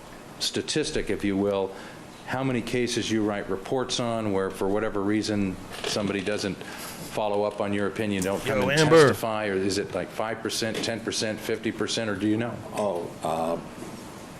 I would have no idea. Most times I'll discuss the case with the attorney and he'll say, thank you very much. I'll be back in touch. Sinead, getting on the new wheel. Thank you so much. Sinead's got a bunch of merch out there in Ireland for us. Child abuse cases that people want me to testify to. Thank you, Sinead. I tell the attorney what I think, I never hear from them again. And in gunshot cases, you've consulted with people and they didn't call you again either, is that correct? Occasionally. And Dr. DeMaio, in this particular case, do you have any interest in the outcome? Do you feel that you have any interest in the outcome of this case one way or the other? Objection. That's a question for the jurors. It's improper to ask this witness. Oh, I think he can say whether he feels he has an outcome in it. I think he can answer Whether that. he feels that he's biased? Yes, he can be asked that. Okay. Objections overruled. No. No, I hope Mr. Spector doesn't take this wrong. Objection. Gives a shit if he does. What? This has been asked and answered. I'm sorry, this has been answered. Well, he's answered the question. Okay. Thank you. Nothing further. Okay. Thank you. Recross. Not a real big shocker about that last answer, was it, Dr. DeMaio? Sustained. Let's Dude, talk about Jackson's some of coming that back physical too. evidence real quick. Yes. Jamie Lintemood, Mr. Plord asked you about Ms. Lintemood and her determination that there was backspatter that she saw on the back of Lana Clarkson's hands. And do you remember how she described that? Dr. DeMaio, I'm asking you from your memory. I'm not asking you to... From my memory, just some small blood stains on the back of the hands. Okay, she described it as what she considered to be high-velocity backspatter, correct? I don't know if she used the term or not. Do you know where she said she found it, Doctor? She said it was on the hands. Do you know where on the hands? I think she said the back of the hands. Okay. Does it sound right to you if she described the back of the hands, meaning the wrist area where I'm pointing here or where my watch is here? That would be the back of the hands. Okay. And of course, that backspatter, if the bloodletting event was in fact Miss Clarkson's mouth area, that would be consistent with her hands being up in this area, showing the back of the hands toward the bloodletting event. Is that correct? If the hands were up in that position, if you're talking just about backspatter, and she said it, yes, except for that stain, though, that was going the other way. Okay, which was not, in fact, high-velocity backspatter, but was lower velocity or medium-velocity backspatter because it was larger and shaped like an exclamation point, correct? The problem is I don't know what she means by high-velocity blood spatter. Okay, I think you'd have to ask her. All I'm asking you is, are you aware of where she said this backspatter was? An area on the back of the wrist here and the back of the wrist here, indicating the back of my left and right wrist, correct? Yes, yes. Which, of course, is consistent with Lana Clarkson's hands being, the back of her wrist being exposed to the bloodletting event, which would be her mouth, correct? Yes, sir, if you consider that isolated, yes, sir. Thank you. You also indicated that I've got a biscuit. individuals sometimes engage in impulsive actions, and when there's alcohol involved or they might be under the influence, they might be more ready to engage in an impulsive act, correct? Yes. And that act might include a lack of consideration for the outcome or the consequences, correct? Or unappreciation of the consequences, yes, sir. That's a good way to put it, Doctor. An unappreciation of the consequences of their actions if alcohol is involved, correct? Yes, sir. Harkening back to what you have already talked about with regard to Mr. Spector's history of violence, you're aware that each one of the women that talked about his actions included the fact that Mr. Spector was drinking or drunk at the time that he engaged in those actions, correct? Yes, sir. Each one of these women indicated that, in fact, they had known Mr. Spector for some time, and this appeared to be a different Phil Spector than they were used to, correct? Yes, sir. Each one of these women, Diane Ogden, Melissa Grosvenor, Stephanie Jennings, Dorothy Melvin, all of them indicated that this appeared to be almost impulsive on Mr. Spector's part, correct? Yes, sir. All right, consistent with what you've obviously described as an impulsive action when someone's under the influence, and consistent with a Forrest. what was the word you used? Not disconsideration, My man. I've forgotten. I have two. Unappreciated. There we go. Thank you, Mr. Rosen. Right, okay. An unappreciated. From the smoke, Tracy Bowser. Jeanne Daltrey. Nona Robin. Hope Floats.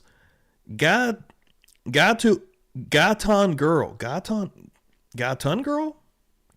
Everyone welcome the hell in here. Get in here. I can't say everyone's names, but get the fuck in here. Buzz Nation. Forrest, thank you so much. Beers in the chat for these fine folks. I'm sober enough to know what I'm Hell doing. yeah. Thank and you I'm so drunk much. enough Appreciate to it. really enjoy doing it. Nice. And let me, of course, give you one of these. Welcome to the party, pal. Love it. Forrest, thank you so much. Forrest, let me get you on this thing. Forrest is one of the kindest, man. Forrest rules. Always showing out here in the Buzz Nation. Absolute G. Thank you so much. Wow.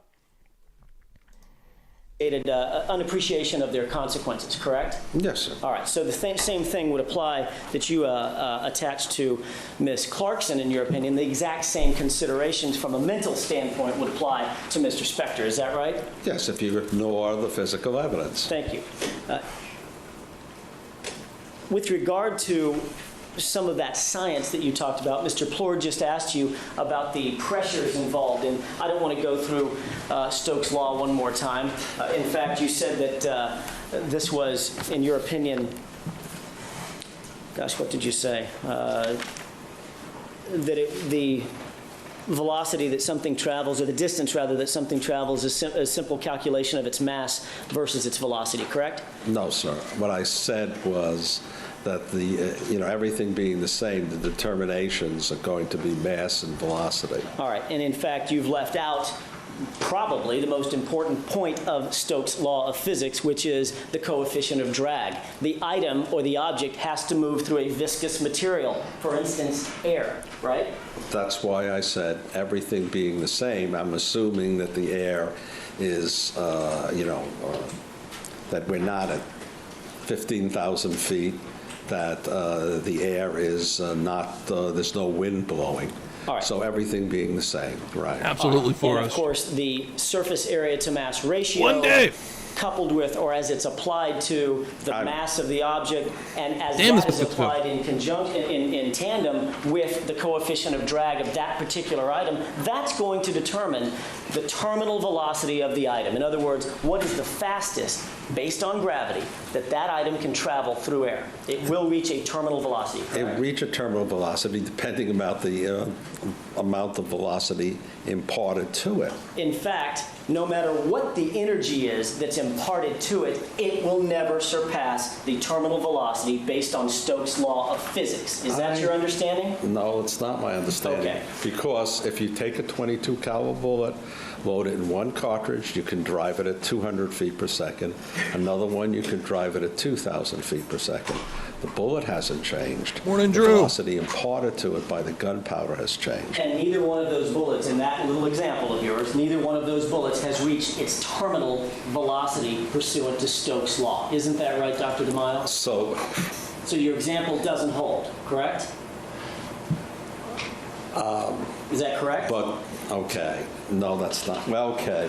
Why don't we get okay. A physicist? No, well. That might be a good idea. The problem basically That was is, pretty is my funny. opinion Your Honor, I'll is withdraw the based on question. He almost said physicist, and then Alan Jackson's. That's what he said, and he's like, "Oh no!" He's like, "Well, that we might need one, right? Maybe you should stop giving your opinion on stuff that you're not actually an expert in."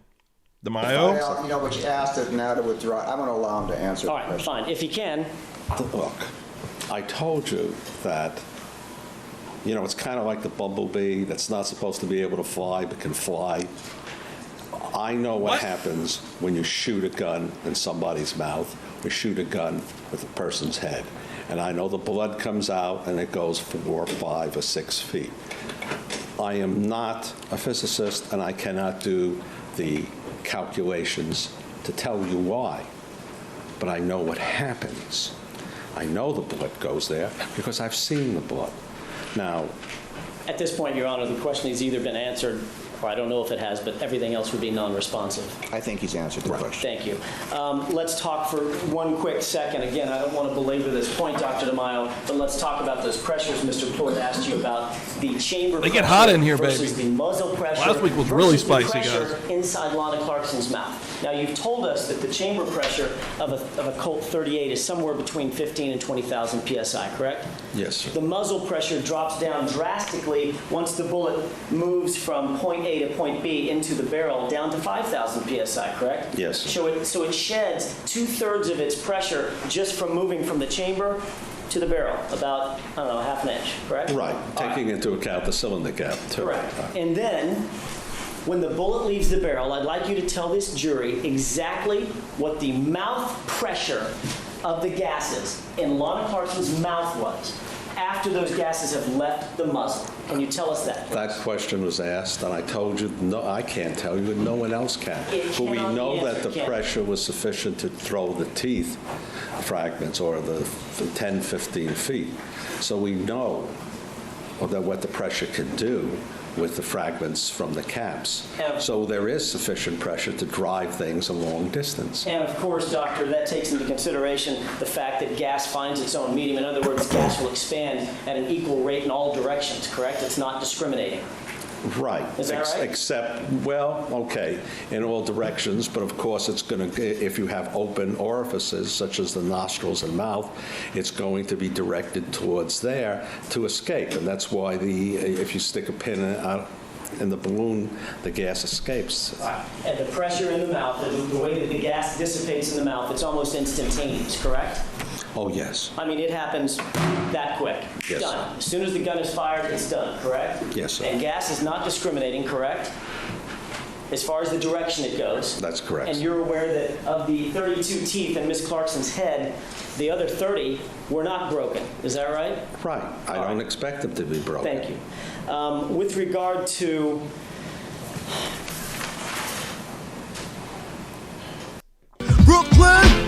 Walking in the door, baby. Let me ask you this real quick. With regard to the tissue on the jacket that Mr. Plord asked you about, there was one thing that I am curious about. You indicated that part of your analysis or your conclusion was based on the fact that there was some tissue on Miss Clarkson's buttons, correct? Yes. I'd like you, if you wouldn't mind, and I'm not asking you to look at anything, Doctor, Right, okay. okay? Yes. All I'd like you to do is, it was her left arm, correct? Ooh, that biscuit was good. I'm sorry, not sure. left I don't, sleeve. left sleeve. Well, it was the buttons there. Yes, sir. The buttons on the left sleeve, correct? Yes, sir. You have buttons on your left sleeve Yes, right sir. now? They're about in the same position as the decorative buttons on Ms. Yes, sir. Clarkson's jacket. Could you raise your sleeve and show the jurors where the buttons were that you took the tissue samples from? You mean these buttons? Those Yes. buttons right there. That's all I need. May the record reflect, I guess I should indicate for the record, the doctor raised his left arm approximately parallel to the ground and indicated the buttons on the back side of the sleeve, the 3 buttons on the back side of the sleeve. All right. Thank you.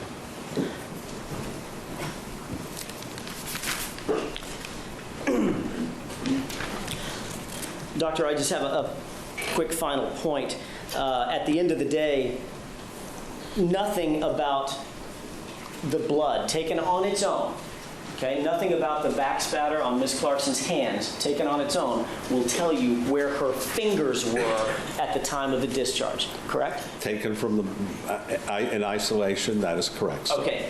But Nothing about the GSR taken in isolation, taken on its own. Nothing about the GSR on her hands will tell you where her fingers were at the time the GSR was deposited on her hands, correct? That is correct. Everything taken in isolation. For someone like you me can that already has like a super conspiratorial mind. explain away. It's the And nothing- entirety of the picture that makes the conclusion. And nothing, Dr. DeMaio, about the GSR on Mr. Spector's hands. I mean, let's be fair about this. Nothing about that will tell you where his fingers were at the time the GSR was deposited on his hands, correct? Correct. Everything taken in isolation means nothing. It's when you assemble all the pieces that you get the picture. Nothing about the tissue that you found on Miss Clarkson's jacket taken He's on so its own tired. will tell you where her fingers were at the time of the time the tissue was deposited. They're making him earn on that money this jacket, time, though. I'll correct? tell you that. Everything taken by itself doesn't. You can have multiple explanations. It's when you Okay. put everything together, you get the picture. Then let's talk about putting everything together. You're aware of certain objective evidence in this case that you reviewed that no one takes issue with, correct? There are certain objective evidence, or are certain sets of objective evidence that no one takes issue with, correct? Yes. For instance, if this took place, I'm not trying to trick you, Dr. DeMaio. I'm just asking, like, that it took place in the foyer, correct? Yes, sir. All right. Let's talk about a couple of points. But that's not scientific evidence. That I'm has asking nothing- about objective evidence, Dr. DeMaio. Just My let these question boys was simply, fight. there Huh? is Put the certain gloves on. objective evidence that nobody can take.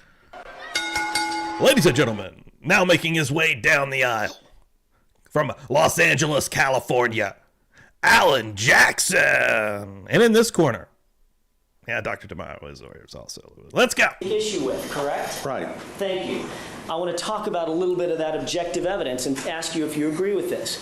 There is certain evidence that you are aware of, I was trying to get this gone morning. over all the notes in this particular case, and that includes the fact that Ms. Clarkson was killed in Mr. Spector's house, correct? For instance. Objection beyond scope and also. Overruled, all allowed. Is that right? That she died in the house. That's correct. All right, using your words that she died at the hands of Mr. Spector's gun, correct? That appears to be the case, yes, That sir. the gun appeared to be associated with the bureau. We've talked about that, correct? Yes, sir. There was a holster in the bureau right next to where she died. Right. That holster fit the exact make and model of that gun. And I said I thought the holster was associated with the gun, yes, Thank sir. you. And the gun was loaded with bullets, both plus P and spear ammunition. It was associated with other ammunition. that happens every found once in a at while. other I don't places even know in it. Mr. Spector's house, correct? Objection, cumulative and argument. This thing is Yes. thick And now. Mr. It gets Spector so had thick. invited Ms. Clarkson to come home with him that night. She was not there as a burglar or something. She was there on his invitation. Is that right? Yes, sir. Overruled. She was a stranger in his house, correct? That's what she said. Yes, sir. She had never been there before?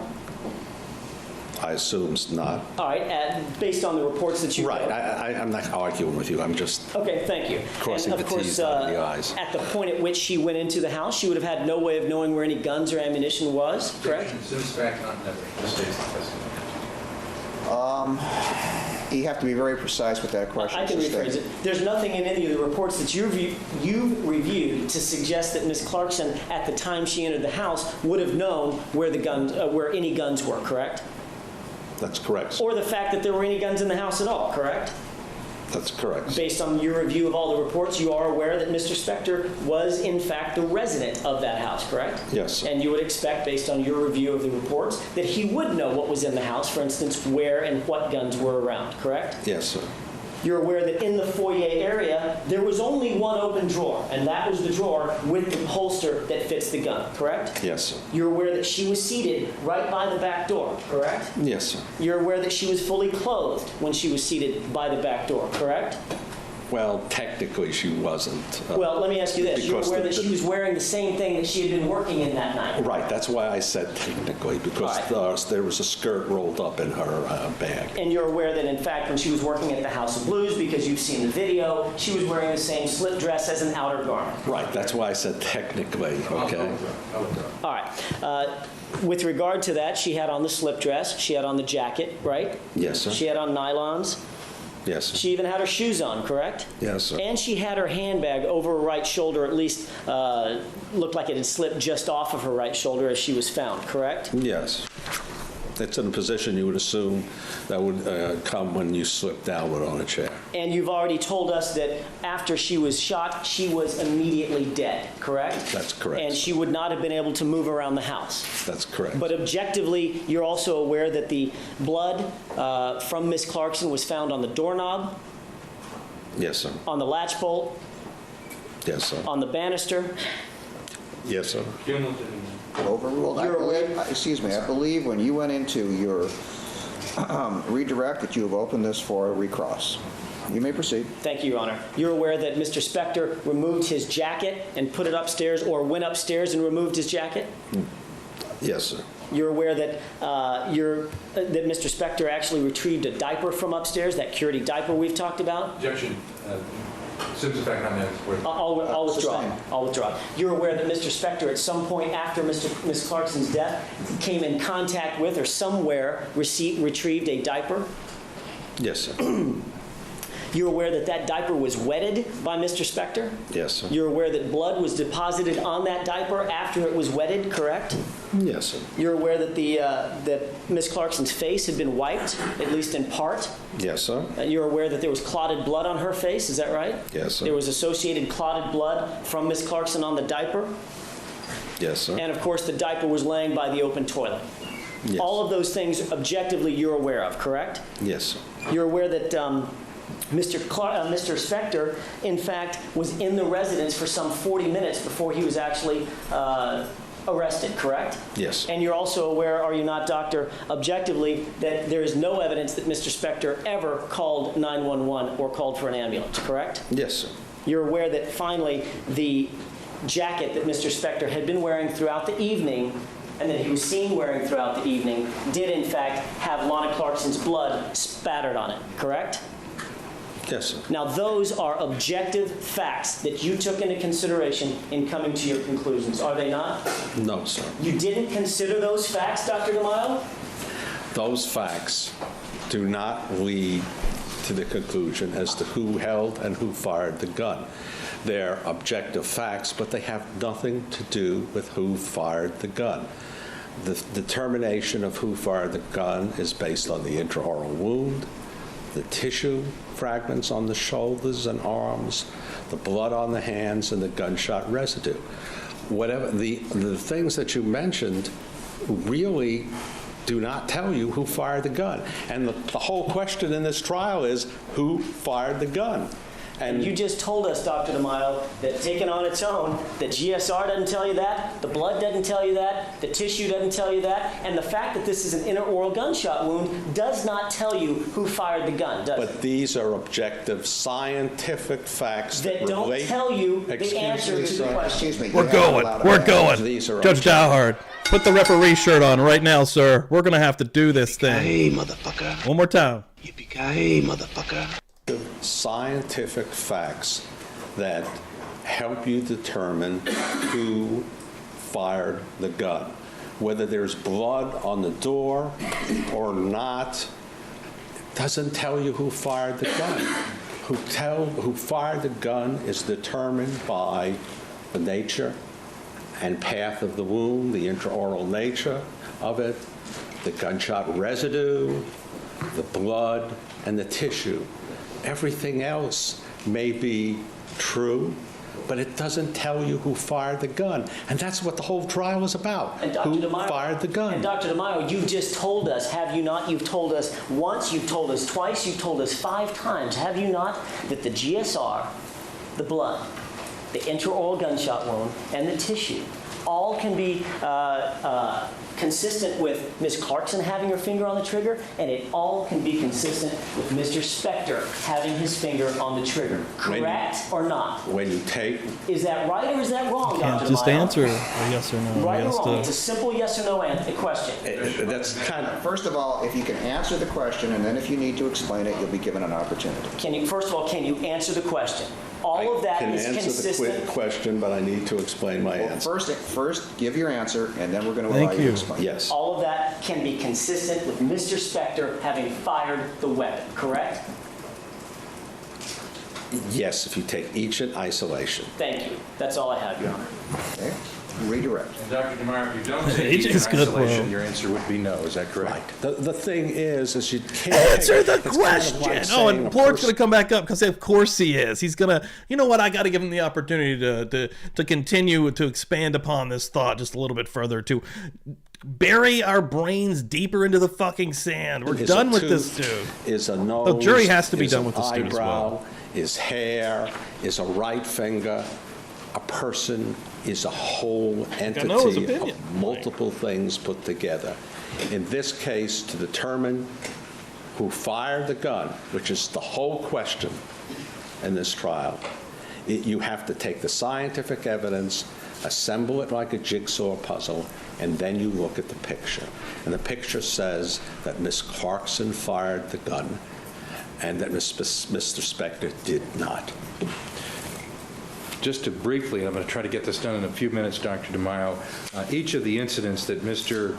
Jackson talked about with Ms. Melvin, Ms. Ogden, Jennings, and Grosvenor, each of those instances, no gun was alleged to have been fired.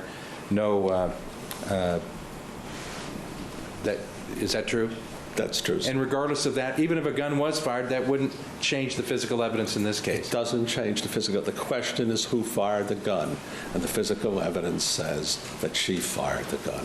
In this case, it's clear that this rag, which was a diaper, was used, and obviously Mr. Spector wiped the face of Ms. Clarkson after she fired the gun. Is that true? That's true, sir. Okay, and there was blood on her face, and there was blood on the diaper, and that blood could have been clotted very quickly. Is that correct? That's correct, sir. But that doesn't tell you who fired the gun, does it? It doesn't tell you who fired the gun. And if that blood got on the banister or on the door as a result of her face being wiped, that still doesn't tell you who fired the gun, does it? That's correct, sir. Now, The scientific evidence tells you who fired the gun. Now, Mr. Jackson talks about Ms. Clarkson and Mr. Spector not being welcome in here. acquainted, being strangers, basically. That name, is it 20? Is your name 20? Did I get that? Until that evening or that morning, that doesn't tell you who name, fired the gun, does it? No, sir. And the scientific fact that Mr. Spector's DNA was on the nipple area of Ms. Clarkson when DNA swabs were taken, that doesn't tell you who fired the gun either, does it? No, sir, it does not. And the fact that in the swabs of some of Mr. Spector's private parts, there was DNA that was associated with Ms. Clarkson, that doesn't tell you that he fired the gun or that she fired the gun, does it? No, sir. But does it tell you that at least they may not have been perfect strangers? I think it might tell you that, yes. Okay. Dr. DeMaio, I'm not going to belabor the point, but the distribution of the gunshot that's a wound, the lie. fact That it was a lie. on both of her hands and that I'm there not was a gonna belabor significant the amount, point, does says that have this guy. any consideration in your opinion in this case? Yes, sir. My opinion is based on the assemblage of the scientific evidence. The fact that it's an intraoral wound, the trajectory, the fact that there is copious amounts of gunshot residue on the hands, the fact that there is blood spatter on the hands, and the fact that there's tissue on the arms. That's how I made my determination, and that's the only objective evidence. Everything else either doesn't mean anything or you can argue about. You have to stick to the objective scientific evidence. And is that what you do as a medical examiner, as a pathologist? That's what I have done since, well, for the last 37, 38 years. Whether I like it, Mr. Spector likes it, Mr. Jackson, Mr. Dixon, or anybody else likes, that's what you do. That's what I do. Your witness. Actually, thank you. Recross. No, Your Honor. Thank you. He's like, I'm done. Subject to recall, thank you for being here. Good Lord. That was a weeks of Dr. Vincent DeMaio with us here on Murder Does, Church. do you have other witnesses? Yes. Anybody on the jury need a break? Otherwise, we're just going to go to... We do? Okay, let's take a quick, about 10 I'd minutes imagine max they need a so we fucking can get some break. Good witnesses on. God. Keep in mind the admonition. See where we're going next. We're going to spin a wheel right now, but I do want to see where we're heading with our next video. Got 20 minutes here. Okay, jailer Deanna Verde, an LA County Coroner's Office criminalist, LA County Coroner's Office criminalist Barbara Nelson takes this in. So we got two back-to-back within 20 minutes. So interesting. Is the jailer someone that's dealt with Phil Spector? Maybe we'll get an inside look there just a little bit. But first, we're going to spin a wheel and get us some stickers. The current wheel that we're building is for a t-shirt giveaway, but the last one that we did on Friday that I forgot to spin before the end of the show was for the Holy Trinity, the trifecta. Bada bing, bada boom. And of course, Meowder Church, the kitty priest. These will be going out to some lucky person right now. Good luck, everybody. I know, don't make fun of my writing on the wheel. It's not great, but I can read these. Okay, good luck, everyone. Good luck, everyone. Sticker win. Ooh, who is that? I can't even read that.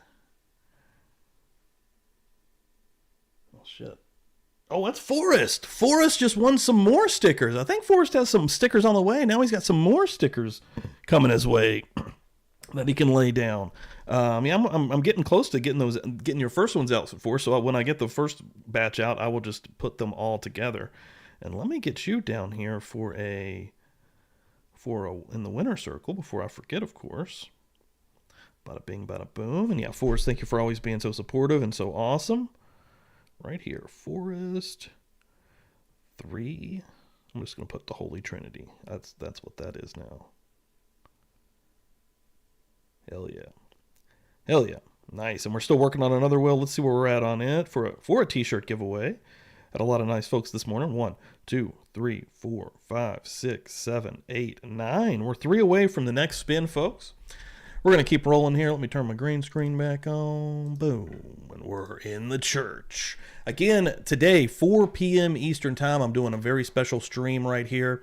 Usually don't stream after Murder Church, but going to be doing it today. I've got Jack from Never a Truer Word coming on, and we're going to be talking about something. I'm into some alien stuff, some UFO stuff, some UAP stuff.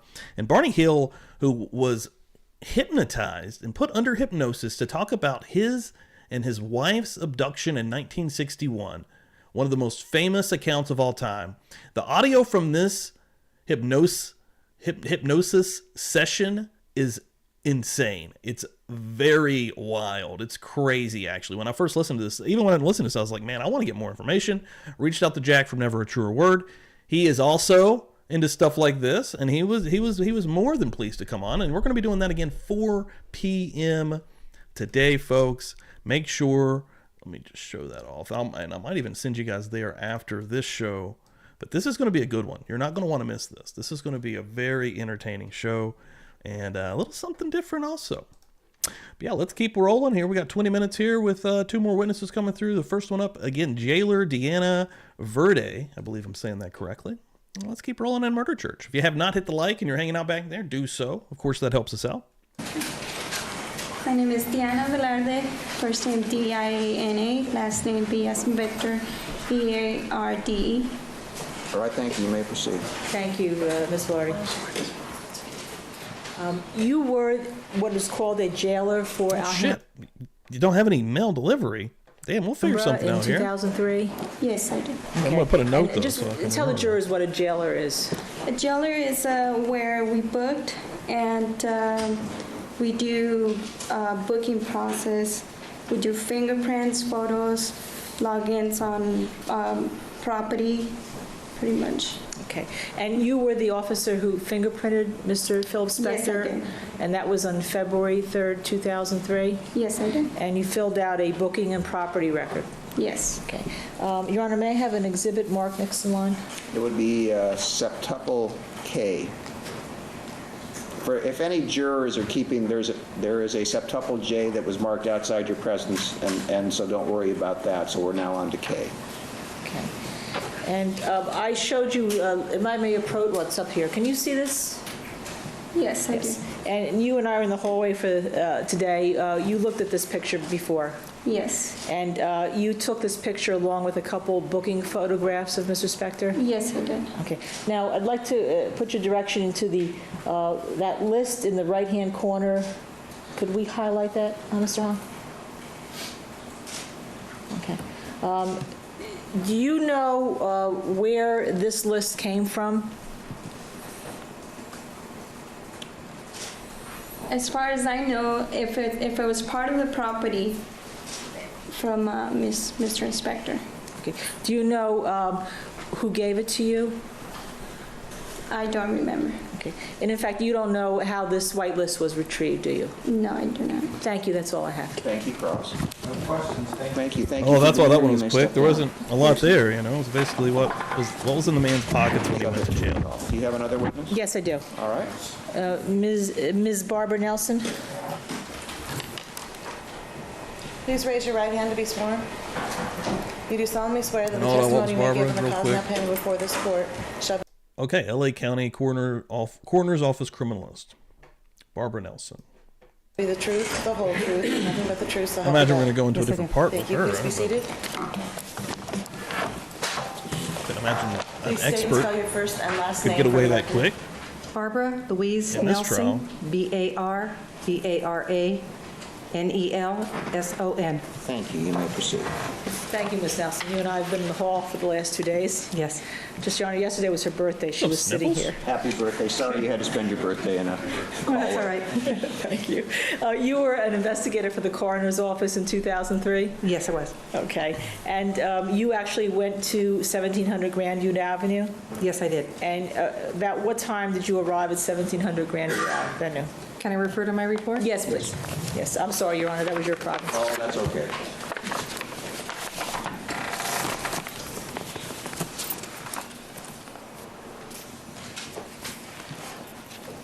I arrived at 17:35 hours, which would be 5:35 in the evening. Okay. And as an investigator with the coroner's office, in the ordinary course of duties in 2003, did you take information from people at the scene? Yes, I did. And why do you do that? I correlate all the information plus my observations in a report for the physician. Good call. Okay. And Good call. Let me get Barbara Nelson up here. Actually, yeah. Get that over here. Good call. do you take hearsay statements from people? I take the information that the officers, and if they're paramedics or other people present, like family, I will take that information, yes. And would it be then to give it, your job to give it to the coroner, who then utilizes in whatever capacity they see fit? Yes. Okay. And that's the procedure that was standard in your office in 2003 at that time? Yes, it is. Okay. And you would take the information, not knowing whether it be true or not, but it was important for you to take such information? Is that what your testimony is? Yes. Okay. And so you did arrive at the scene, and when you arrived at the scene, did you learn that the police had already made entry into the home of Mr. Spector? Yes. And what time was it your understanding that they made entry into the residence? Approximately 12 hours prior to my arrival. And did you put a specific time on your report as to when that was? The time they entered? Yes. There we go. I don't believe so. Could you refer, if you could, to your County of Los Angeles Department of Coroner Investigators narrative and look at the bottom and just read it to yourself, the bottom paragraph?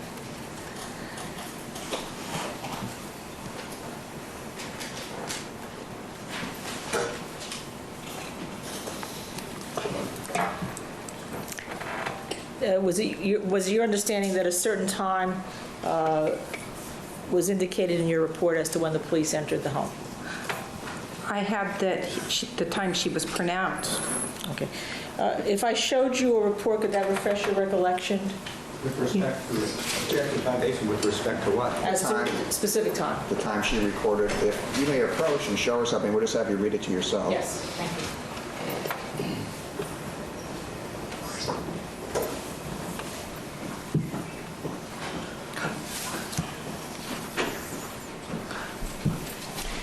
After looking at the first Hey, page of the report 350, at the thank you so bottom, does that much. refresh your recollection?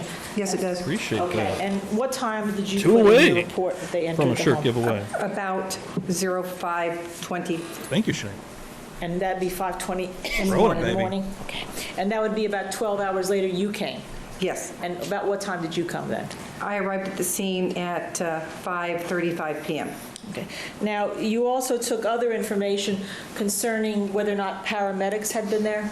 Yes. And Objection, hearsay. What's this? Approach.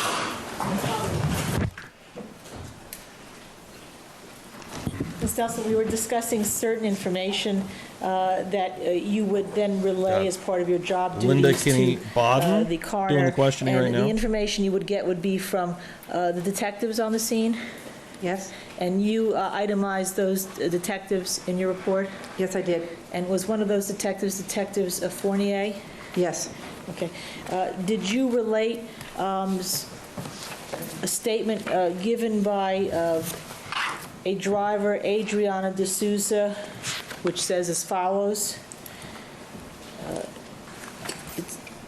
D'Souza, I think I killed somebody. Fournier, I killed somebody. D'Souza, yeah, somebody. Fournier, okay. D'Souza, I think so. I think, I'm not sure. Did you ever relate that statement or put that statement in your report? That's a different statement other than what Yes. I have in? No. And did you ever notify the coroner about that statement? No, I did not. Could you tell us why not? I didn't know about it. Okay. And,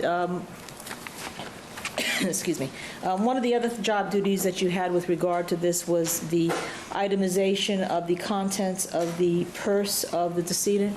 Yes. Okay. And do you have that itemization with you? Yes, I do. Okay. And could you tell us whether or not that itemization included a cell phone? Yes, it did. Okay. And what else did it include? You want me to read all of them? Yes. There was her regular large purse that was tiger material. Inside was a black beaded small purse. Okay. She also had 4 business cards and what we call time stamps. I think it was something that she would use for her job. There were a pair of sunglasses, 3 keys on a heart key ring, her driver's license, a blue rhinestone pager, the Sprint cell phone, makeup case, toothbrush, a card case, a Micros employee ID card, 3 zone bars, 2 glass cases, a pen, a hand-free cell attachment, a metal pillbox, 1 pair of red and clear stoned earrings, a brown braided necklace, and a flower bracelet with 11 purple stones and 1 stretch clear stone bracelet. Did you also find loose in the purse some medications? Yes, I did. And was one of the medications a hydrocodone with a set of, I can't read your writing. Is that, I know what that is, but I'm not sure is that what you wrote. Let me let you read your own writing.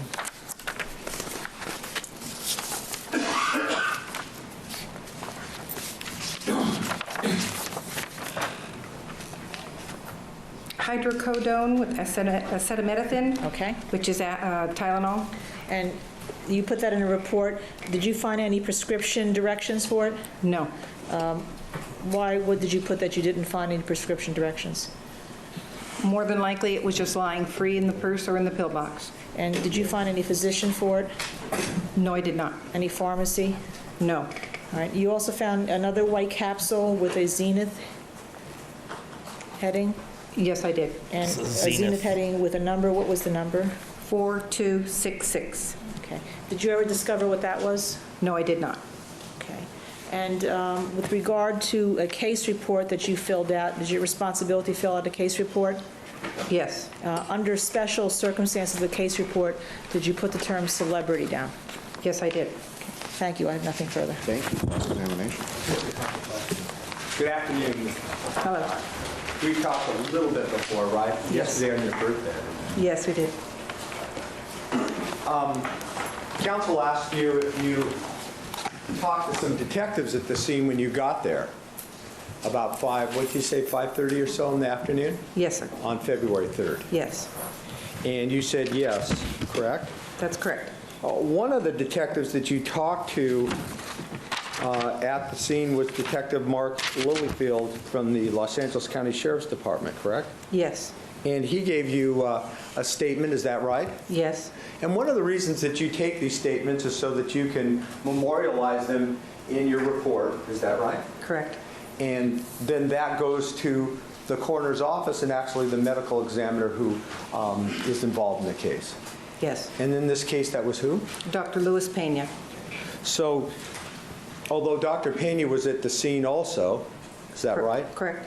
Even though he was there, that still didn't mean that you didn't have to do your job. That's correct. And one of your jobs is to talk to the detectives and kind of be the medical examiner's eyes and ears at the scene. Is that right? That's correct. Is that a fair way to characterize it? That's perfect. Okay. And so you did that in a number of ways by talking to the detectives and also by, at least to the extent that you were there and what you could see, document the scene, Yes, the crime scene there, right? yes, So when you talked to Detective Lilyfield, he told you that the victim in this case had been working at the House of Blues that night. Is that right? yes.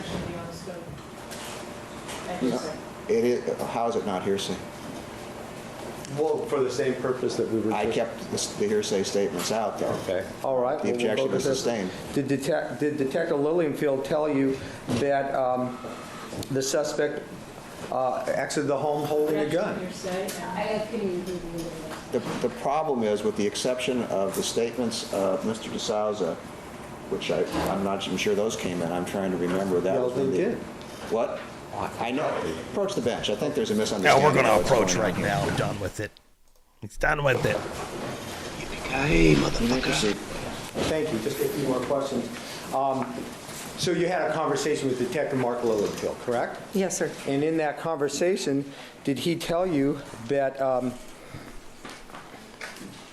that the driver, Andrea De Souza, said that the suspect, Phil Spector, walked out of the house with a gun in his hand and said, "I shot somebody"? Objection, that's not what's I don't know what's in the report. I don't have it in front of me. Well, Please read the report. I shot her. Is that what she said? That's correct. And that's what Detective Lilyfield told you, right? At that time, yes. And then you memorialized that in your report, and you sent it off to Dr. Pena. Is that Correct. right? Among other things. Yes. One moment, please. Yes.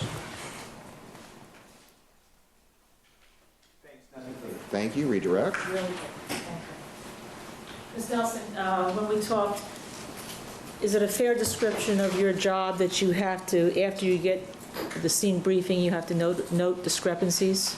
Yes, Okay. And you have to challenge and explain and verify statements? correct. Since you didn't have the other statement of Mr. D'Souza, did you have an opportunity to challenge, explain, or verify it? That's not evidence. Sustained. The statement that Detective Lilienthal gave you, that's all he told you about Mr. DeSouza, right? Yes, Nothing else? nothing else. If you had, hypothetically, another statement that was contradictory, would you have wanted to know that? Yes? Thank you. Thank you. Redirect. Recross part. Thank you. Well, he actually, Detective Lilyfield told you a little bit more than that, didn't he?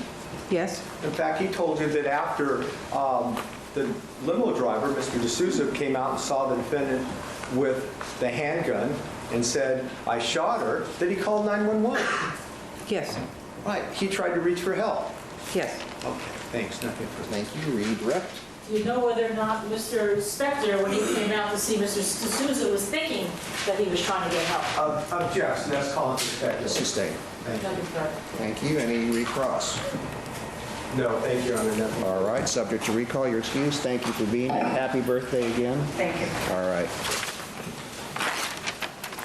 All right, ladies and gentlemen, since we're going into a long recess, it is very important for you to keep in mind the court's admonition There may well be during the week that we have off. A week off. Wow. Articles about the case. I bet this There's no jury way was I have relieved of to hear knowing, but that. It's very important that you not subject yourself to news stories or any articles that you may hear or see on TV or radio. You just have to be ever vigilant. People may want to talk to you about your service if they know you're serving as a juror. Don't. Just keep that in mind. Mistakes happen sometimes when there's a lot of time off, so just keep that in mind. Keep in mind the court's admonition. Have a very pleasant holiday and vacation. If you live in the city of Los Angeles, no fireworks. Seriously. We're in a drought. We're not supposed to use them. And with that in mind, we'll be in recess till 9:30 on Monday, the 9th of July, pardon me. Thank you. Yeah, we're in July of 2007. Yes. The jurors and the alternates have left, yes. Your Honor, thank you for the moment. We wanted to follow up on the Vince Tazo hearing date. Okay. I think Mr. Rosen was, his calendar's filled tomorrow. He would check with Mr. Tazo, and he Yo, is Miss Jessica, thank you so much for that share. Appreciate that. Fuck yeah. unavailable family function on July 11th, so we were going to try to suggest, or we were going to suggest that we try to schedule this for the 13th of July. 13th of July. Which is a Friday. Okay. I just gave that one call being a sub also. Just. I would say it's probably within an hour. What, Mr. Rosen? I currently have a matter scheduled in the Southern District for that morning. Well, there's you know what, this has to be done, and there are multiple attorneys. It may have to be assigned to somebody else. It's that simple. Unfortunately, you're not the only attorney. This is a relatively new matter in the sense that his testimony has never been put on. There's lots of attorneys that can handle it. It can't just be you. I've got to get this matter resolved, and if you have bad dates, I'll be happy to accommodate you, but we're sort of running out of available dates. That's all I'm saying. I mean, there are plenty of other dates. I gave a couple of the dates that didn't work for Mr. Tazo. I don't know why the court's getting upset with me. I'm not upset with you. Okay, well, if I'm upset with you, you'll know it. Well, after all these years, I do. You wouldn't have it. It's like you're upset. No. No, Your Honor, I'm not. Frustrated, not upset. Judge, wait, I can solve this. Oh my God, Rosin, just stop, bro. We got a week off. Dude, Rosin right now is that kid right before a fucking break at school, and he's like, "Are you sure you don't want us to have any extra work? Are you sure you don't want us to have any homework? Excuse me, Rosin, shut the fuck you up, plan dude." on calling him 9 o'clock on the 9th, is that it? And we'll try to finish before 9:30. If we don't, we'll start a little bit later. Some serious matters, but I just hate his tone, dude. Oh, he's such a little prick. Call me. He's got all my phone numbers, including my home number, and we can work around it. Thank you. We'll inform everybody if that You're welcome. One last thing, Your Honor, we're trying to get our witnesses scheduled. We've been told that there was a stay on the Kaplan issue, but was that to a certain date? Pursuant, as I understand reading the order, which since it's their internal rules, I wouldn't have any knowledge. I read it that whenever the Supreme Court is considering a final order of contempt, they automatically stay it until they make a determination on what they want to do. So it's just stayed until they get around to determining something, whether they do nothing, whether they set it for a hearing, whether they, issue an opinion. I have no way of knowing what they're going to do. It's just stayed. It wasn't stayed to a date certain. No, and for any reason, let me put on the record, once the Supreme Court takes over a case, I don't have jurisdiction, but of course I have jurisdiction over the rest of the case. If for some reason, and because the 4th of July, my understanding is they conference on Wednesdays only, Wednesday is the 4th, that this could be a couple weeks before something happens, if they need a conference to resolve it. If by some chance they resolve the matter adverse to Ms. Kaplan before we come back, the stay is in effect until the 9th of July at 4 o'clock, so that she doesn't have to worry about going into custody. I don't think that set of circumstances is going to happen, but I'll just give a further stay in case something happens while we're not in session. Perfect, thank you. Okay, thank you. Thank you. Have a holiday, Your Honor. You too, thank you very much. All right, where are we going next? Where are we going next? A week later, keep that in mind, retired New York Police Department detective and security guard Vincent Tazo, hope I'm saying that correctly, takes the stand outside the presence of the jury. Let me get this guy's name so we can put that up on the screen. Yeah, we got an hour and 20 here, and that'll probably wrap up Murder Church. Let's go ahead and jump in here, folks. Again, everyone, thanks a lot for hanging out. All the new folks hanging and banging this morning, really appreciate that. Hanging and banging. You know, we come through and we rocking and rolling. We don't mess around. I'm not sure if anybody is aware of that, but you should be. Hold up. Hold Buzz up. Nation. Hold up. Out here. Thanks, everyone, for the shares this morning, and let's keep rolling. I am going to use the bathroom. All right. The defendant is present with his counsel. The district After I get this attorney. name. District attorneys are present. We are going to proceed with this hearing concerning possible admission of the testimony of Mr. Tazo. You ready to proceed? We are, Your Honor. You may. Mr. Tananzo. At this time, we would ask Mr. Vincent Tazo to join us. Okay. Tananzo. You do solemnly swear that the testimony you may give in the cause now pending before this court shall be the truth, the whole truth, and nothing but the truth, so help you God. Yes, I do. Thank you. Please be seated in the witness stand.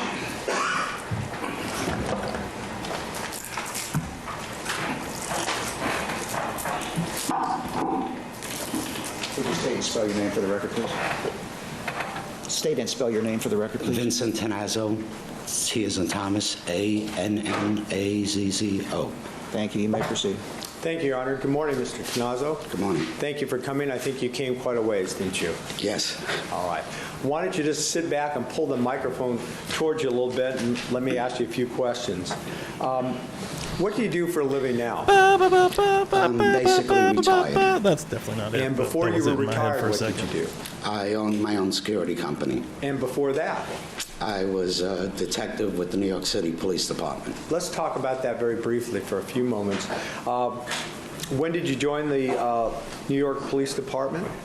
1966, I believe. And did you retire at one point? Yes. And when? In 1983. And why? I was put out on a medical disability. As a result of some accident? Yes. Okay. During that period of time, I'm sure you had a number of assignments. Some of those were? I worked in patrol starting out as a police officer in uniform. And from there I went to the narcotics division, which I worked undercover for 5 years and as an investigator for another 4 years.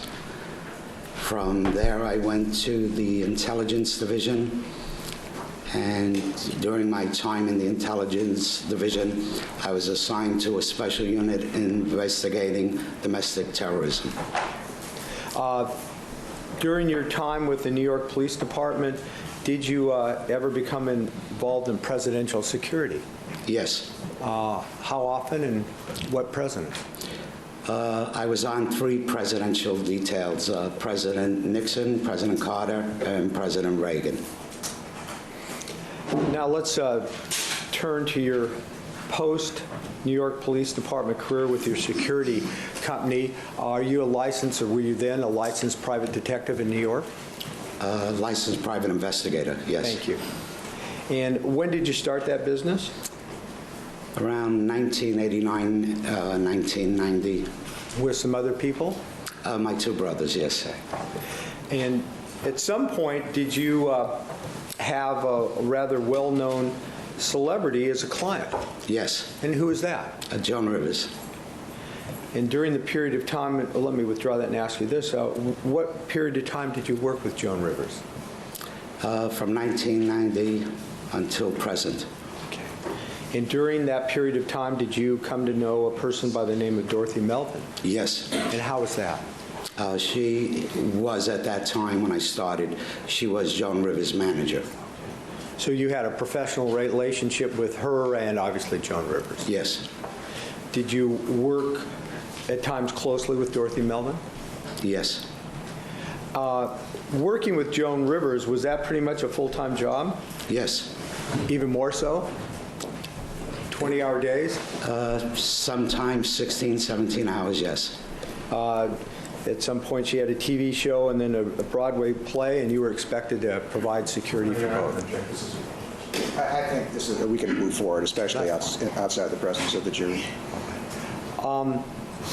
At some point during your working with Joan Rivers, did you become aware that she was planning Christmas parties?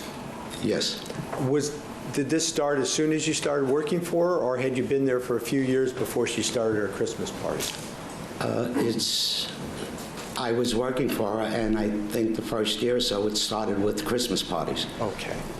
And did you have some responsibility at this Christmas party to provide security? Yes. What was that? I would arrive at the residence, receive the guest list, and then go downstairs in the lobby and make sure that the proper people did enter the party. And did you do that by asking for ID? If I didn't recognize them, yes. Okay. Well, let's turn to a specific, we're going to talk about two specific Christmas parties this year. You told us in an earlier answer that at some point in working with Joan Rivers with her security and with the Christmas party that you got a guest list. Is that Yes. right? Do you recall a Christmas party where you saw the name Phil Spector on the guest list? Yes. Now, at that time, did you know whether or not Dorothy Melvin was seeing Phil Spector socially? I did know that she was. So did his name, Phil Spector's name on this guest list, come to you as a surprise? Excuse me, I'm making an objection on foundation grounds. Oh, God dang. We got a wig change. I think that's a wig change. We have a first wig change and a suit change. Whoa. Holy shit. We got it. We moving it along here, ladies and gentlemen. My God, let's get a live shot of Phil right there. The ghoul Phil Spector. We've always, through space and time, have a live shot that I've worked out. But my God, look at him. Decked out in blue. And again, we have a new wig in the mix. It took a long time to get here. So I'm going to follow that last question up. So I'll make an objection on foundation grounds or move to strike the prior answer. The objection's overruled. You can go into it in cross-examination. It was. All right, you may As proceed. soon as they put the, well, I guess I'm going to get out of here. You know how you get ready to leave a place. Oh, well, I guess I better get to the house. And he just freaking sees red. He's already drunk as fuck. We've already heard what he sounds and acts like when he's really fucking drunk also, when he's highly intoxicated or inebriated. He turns into a different person. I think he has split personalities, multiple personalities, okay? This guy is whacked out of his head. Did that come to you as a surprise? No. Okay. This first party that we're now talking about, was this the first party that you recalled seeing Phil Spector's name on the guest list? Yes. Are you able to tell us specifically what year it is, or can you give us an estimate? I could only estimate, I think it was 93 or 94, somewhere in that time frame. In an earlier question to you, I suggested that we're going to talk about two Christmas parties. Is that right? Yes. Did they come back to back?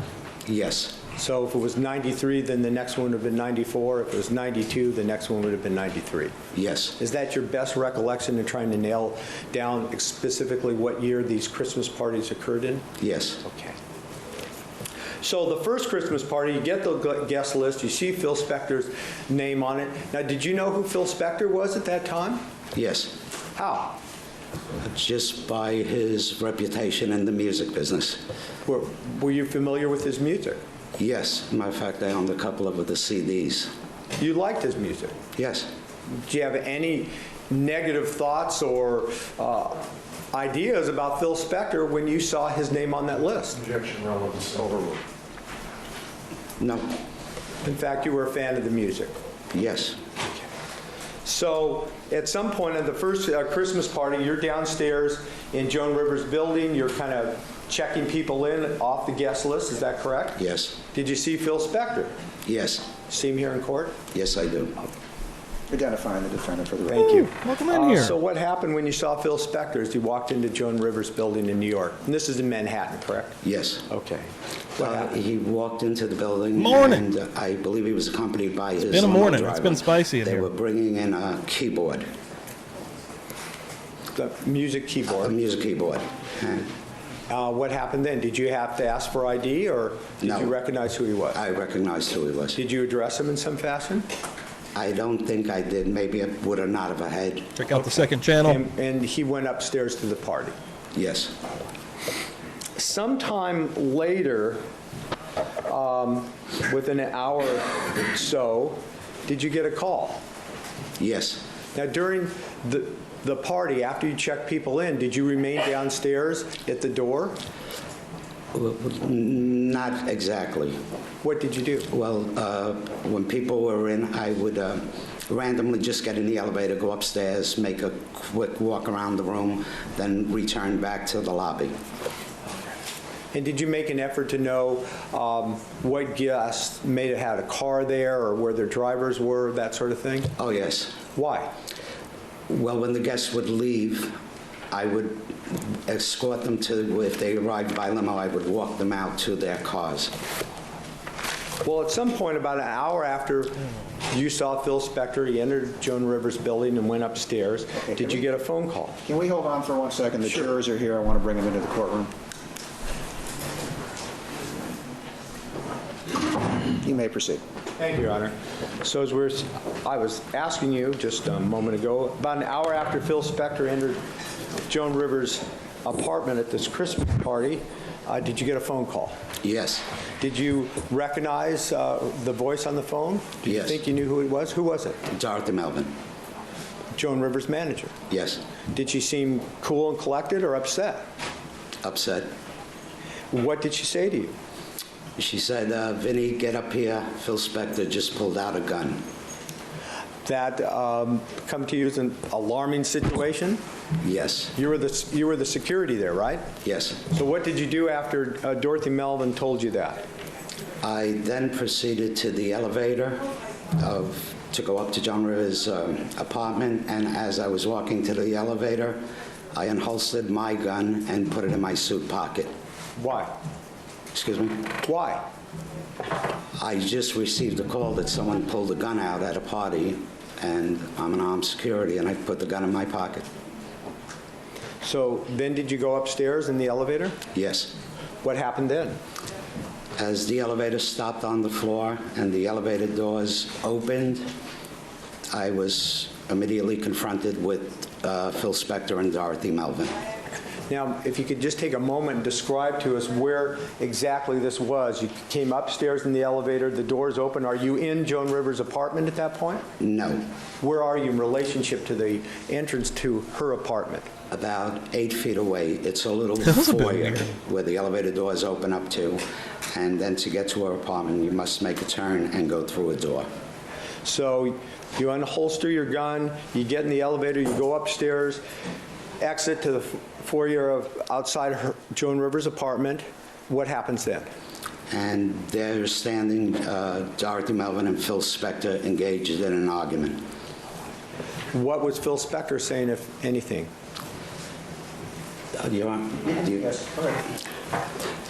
When I got off the elevator, Phil Spector was standing there, and he was just ranting, this fucking cunt, over and over and over.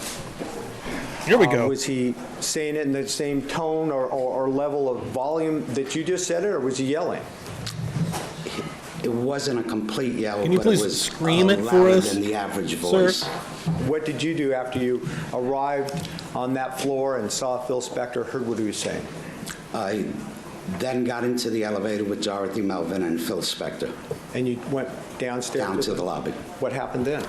As we were going down in the elevator is a very small elevator, and I was standing next to Phil Spector, and I started to give him a light pat down, touching his body. Why? I wanted to know if he had a gun on him. And what did you learn as a result of the pat down? He had a gun on him. Where? It was in his waistband on his right side. Yo, Phil's packing heat out here, whether it was a son. handgun or some other type of A handgun. And after you noted that, what happened? What was said or done next? Well, of course he is, We actually. continued down to the You lobby. like guns. And we You were like intimidation. exiting the You like elevator power. and walking You in like the to lobby. feel like he was the And Mr. Spector was still biggest guy in the room for being such a this small fucking man. cunt, this fucking cunt. And Dorothy Money, said to me, power, guns. get him out of here, put him in a car. Now, you told us earlier that one of the things you like to do is figure out That's how I'm where gonna get my some of the respect. gas drivers were and where their limerals were outside Joan Rivers' apartment there in New York. Did you know where Phil Spector's car was? Yes. What did you do when you got down to the first floor, Dorothy Melvin said, "Get him out of here." What did you do next? I started to exit the lobby towards the limo with Phil Spector, and at which time Mr. Spector made a move towards his pants, and I had a conversation with him. What did you say and what did he say? Overruled. I told Mr. Spector if he pulled out that gun, I'd blow his brains out. And did he have some reaction to that comment? Yes, he did. What happened? What did you say? At that time, he looked at me and he says, "No, no, no, I'm cool. I love cops. I love cops." Whoa. Whoa. This cop had to tell him he would blow his brains out if he pulled that gun out of his waistband when he seen him going for it from this call. Wow. And all I want is my keyboard. All I want is my keyboard. I love cops. He didn't have the keyboard that you saw him enter the party with at that time? No. So what happened after he touched his gun, or you thought maybe he would, and you made the statement to him? What happened next? Excuse me, Your Honor, that's a compound question that misstates the evidence. He didn't say he touched the gun. He said he made a move. Sustain, rephrase your question. What happened next? After the conversation that he told me that he loved cops, and we continued out of the lobby into the limousine. And then what happened? Phil Spector got into the limousine, and I got in behind him, and I told the limo driver to go in the lobby and get his keyboard. They were sending it down. So you actually got into Phil Spector's limo with him and sat in the back seat? Yes. And at that point, you said to the driver, you made the request for the keyboard? Yes, I told him to go in the building and get his keyboard. Did the driver apparently leave the car to go do that? Yes. What happened when you were in the backseat of the car? Any further conversation? Yes. While we were in the back of the car, Mr. Spector removed something from his top pocket, and it turned out to be a badge that he showed me. And did he make any statement to you when he pulled out this apparently badge? Yes, he told me he was a sheriff in North Carolina or something to that effect. What? And what happened next? Any more conversation? What did they make him some kind of honorary sheriff? I didn't want to hear it and everything else, and then he removed a pistol permit and like sort of flung it at me to show me it. Well, a pistol permit doesn't give you the right to bring it out and swing it around. Just took it and threw it on a seat. It wasn't important to me at that moment. Did Phil Spector say anything to you after he pulled out the pistol permit? Yes. What did he say? At that time, he continued to say to me, these fucking cunts, they all deserve a bullet in their head, and that's why I have permits for all over. Everywhere I go, I carry a piece. Did he say that just once to you, or did he repeat it? Several times he said that to me. All of these cunts deserve a bullet in their head, quote Phil Spector, in the back of this limo to a former police officer who just threatened him, if you bring that thing out, I'm going to kill you. Same statement. Yes. That's why he had all these permits. Yes. To carry the guns. Yes. At some point, did the driver of Phil Spector's limousine return to the car? Yes. Did he have the keyboard? Yes, he did. What happened then? He popped the trunk, put the keyboard in. I got out of the limo, closed the door, and they left. Let me ask you a couple more questions about what you've just testified to. When you were in the back seat of the limo with Phil Spector, and he was talking about the gun permit, that sort of thing, was he calm and collected? Was he angry? Can you characterize his behavior? At that time, he was a little more calmer than the initial lobby when I first met him up at the elevator. And I assumed it was because he realized I had a gun. Was he angry and ranting?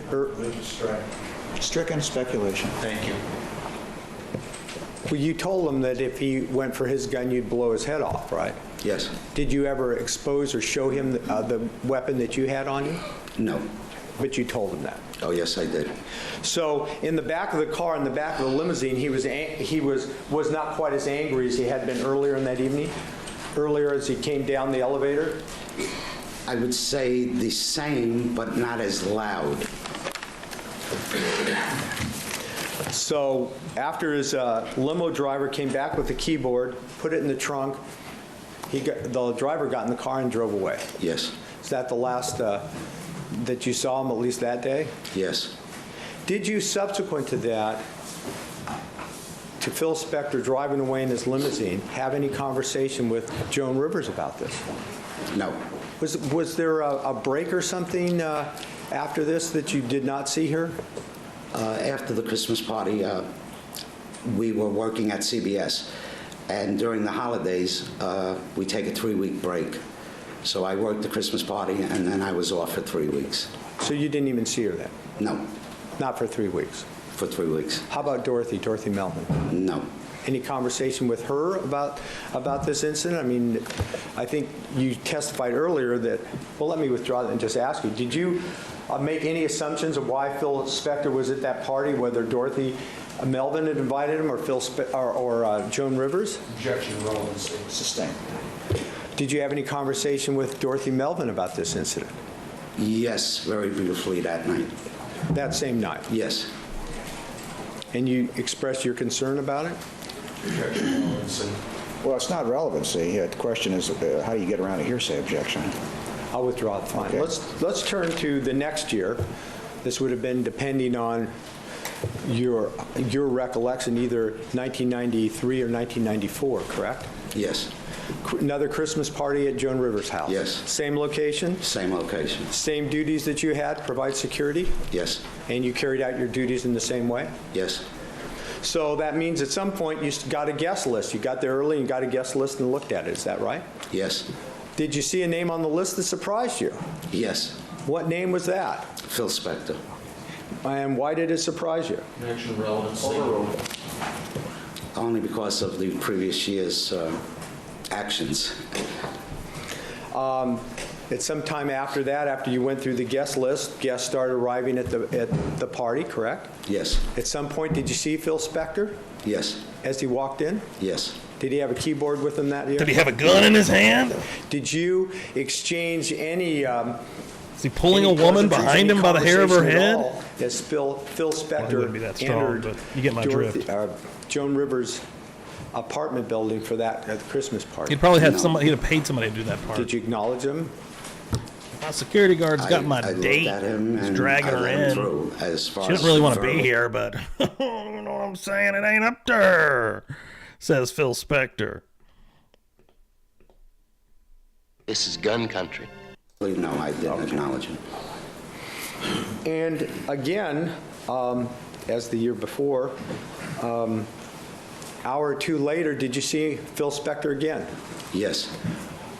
Where were you when you saw him the second time at the second Christmas party? I was in the lobby on the first floor. And had you, as you'd done the year before, made a point to note where the various cars were on the street for the guests? Yes. So as you're on the first floor, after the party started for an hour or two, you see Phil Spector. Describe to us where he was and who he was with, if anyone. I was in the lobby, and the elevator doors opened, and out walked Dorothy Melvin and Phil Spector. Were they having any conversation? Yes.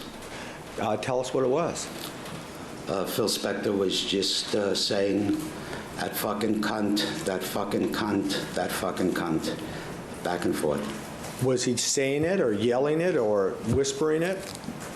What's your best recollection? It was loud. It was, louder than the average speaking voice. And sounds like old Phil. As Dorothy Melvin and Phil Spector exited the elevator and came towards you, you heard what you just told us. Yes. Did Dorothy say anything to you? I believe she told me to... Excuse me. Hearsay. Overruled, and I'm not going to receive it for the truth of the matter, sort of explain what, if anything, he did after hearing it. You can go ahead. You can go ahead and answer. You can answer. Miss Jessica. I'm sorry, could you repeat that? I'm sorry, is supremacy for the limited purpose of explaining conduct? Yes. Okay. I'll definitely be watching What some did more Dorothy Prisoner. That say to you? show's really fun to She said watch. me, And I Vinny, want to watch the put him in first the episode car. of Wentworth. Get him out of here. And what did you do? I got between Phil and Dorothy and started to move him to the other side of the lobby. At that point or shortly thereafter, did you see another woman in the lobby? Yes. Did you know her? I probably did at the time, but I don't recall who she was now. Did she get off the elevator, or do you know? She got off the elevator. And what happened after she got off the elevator? Were you still with Phil Spector? Yes. What happened then? He started to yell, "That fucking cunt, I ought to put a bullet in her head right now." And at that time, I just looked at him and said, "That's it." I physically grabbed him and pulled him out of the building and put him in the limo. I said, you know what, I'm done with this. Did he appear to be angry or yelling, or how did he say this when he talked about putting a bullet in this woman's head? He was very loud, and the best way, he was out of control, the best way I can say it. Because you noted where some of the guest cars were, did you take him to his limousine? Yes. What happened then? The limo's driver saw us come out. He popped the back door. I threw him in. Dorothy Melvin followed. She got in the car. I said to her, "Dorothy, you going to be okay?" She said, "Yeah." Closed the door. And they left. Real. Now, in the first incident of the first Christmas party that we've talked about, Be a you given said that you Phil's not invited to the parties. patted Phil Spector down and you felt what you believed to be a handgun. Yes. Been a police officer a long time. Yes. And you patted down a lot of people in the past, right? Oh, yes. Do you have any doubt that there was a gun on Phil Spector at this first Christmas party? It's outside the presence of the jury. Overruled. You may answer. There was no doubt in my mind. In the second Christmas party that we just finished talking about, did you see Phil Spector with a gun at all that time? No. You didn't know whether he had a gun or not? I didn't know.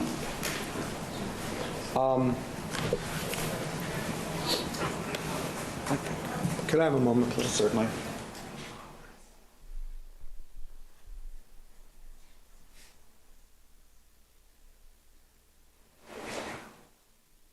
Nothing further at this time. Thank you. Cross-examination. Oh my God, it's gonna be Rosen, whatever the fuck his name was. I hate him. I hate this guy's tone, his demeanor. He's such a little fucking bitch. Good morning, Mr. Tazo. Good morning, Counsel. I don't even care, dude. I don't Mr. like Tazo, this as I guy. understand this, you actually, you yourself contacted the district attorney's office around around January 31st of this year, isn't that correct? Yes, that was the second attempt I made. They didn't come to you, you went to them, right? That's not exactly right. Well, you recall having an interview with a Los Angeles County Sheriff's detective named Richard Tomlin? Yes. And you did reach out to him, didn't you? Yes. Specifically on January 31st of 07, you contacted him, you called him, correct? Yes. Okay. And the purpose of you calling him was to discuss some of this story that you've been telling us here this morning, is that right? No. Had you ever met Mr. Tomlin before? You hadn't, had you? No. So when you contacted him on the phone, you talked to him, right? Yes. And what you talked to him about is basically what you've testified here this morning. Isn't that true? Not initially, no, Counselor. Okay. Did you ultimately have a conversation with him about what you testified here this morning on the telephone? Then? Oh, yes. Okay. And you reached out to him because you wanted to bring to the prosecution's attention this information that you had. Isn't that correct? Not at that time, Counselor. Okay. So why did you call Detective Tomlin at the LASO, Los Angeles Sheriff's Department? I wanted to know if he was looking for me, if the LADA's office was looking for me. You had no information before that they were, did you? If I could explain my answer to you. Just answer my question if you would, sir. And the question was? Did you have any knowledge that they were looking for you? I had knowledge someone was looking for me. I didn't know who. I first reached out to the defense, and after not receiving any phone calls in return to me from the defense, I then said somebody else is looking for me. It might be the DA, and I called the DA's office, and I asked if they were looking for me. Okay. And the DA's office had you ultimately interviewed on the phone by Mr. Tomlin, the detective, one of the two detectives assigned to this case, correct? Oh, I don't know who's assigned to it. I spoke to Mr. Tomlin. Okay, you spoke to him over the phone, didn't you? Yes. And what you spoke to him about, Mr. Tazo, was your testimony, basically, that you just given here this morning, correct? Yes. All right. So let's talk about that, sir.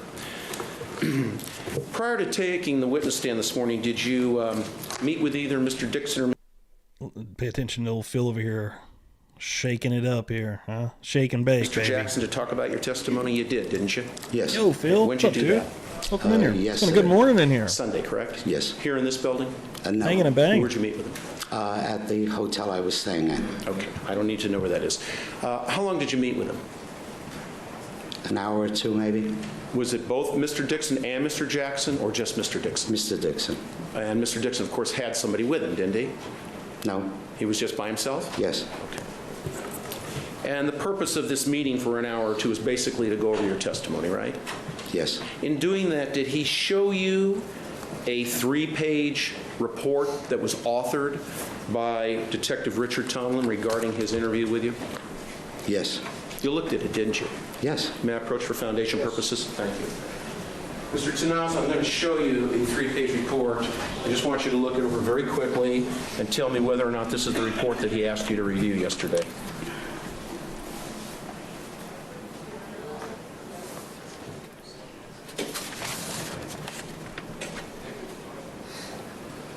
Yes. Okay. May I have it back? Thank you.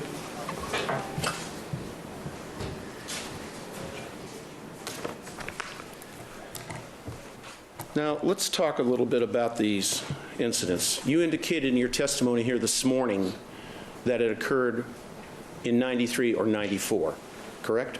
Yes. Okay. When you spoke with Mr.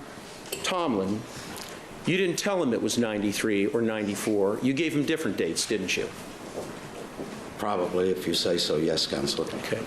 If I suggested to you that in his report it reflects that you told him it was in 95 and or 96 or maybe even 97, you wouldn't quarrel with that, would you? No. Okay. And you spoke with him this year, right? In January, correct? Yes. About 6 months ago, right? Yes. During that 6-month hiatus of time between January 31st of 07 and yesterday when you met with Mr. Dixon, did you speak with Mr. Tomlin again? You didn't, did you? I might have. You don't I'm remember? not sure. All right. Now, as I understand it, on this first incident, and we'll just say somewhere in the 93, 97 era, okay? Is that comfortable for you? Fine. Because you're not sure, right? I'm not. Okay. So let's talk about the first incident that you testified to, all right? The first time you saw Phil Spector in person, correct? Yes. And you recognized him, right? Yes. Okay. Basically because you've been a fan of his music. Is that a fair statement? What's your favorite song? Yes. I think you said he had a couple of his You really CDs know and his his tunes. music What's your and his favorite song? Reputation, correct, Let's in the music go. industry? Yes. All right. As I understand it, favorite he walked in album with his limo driver and he had that he his keyboard produced. with him. Is that correct? Yes. And he went upstairs in the elevator. Is that right? Yes. About an hour later, you indicated you're not upstairs, Call- you're downstairs these in the coffee lobby, Yeti right? mugs rule. This is Correct. still And while in the warm. lobby, you get a Many phone hours call. Is later. that correct? Yes. And the phone call comes from Dorothy Melvin. Is that right? Yes. And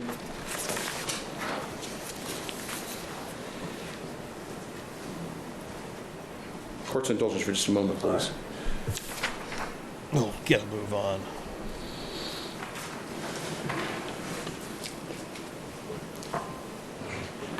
And you indicated Dorothy called down and spoke to you. Is that right? Yes.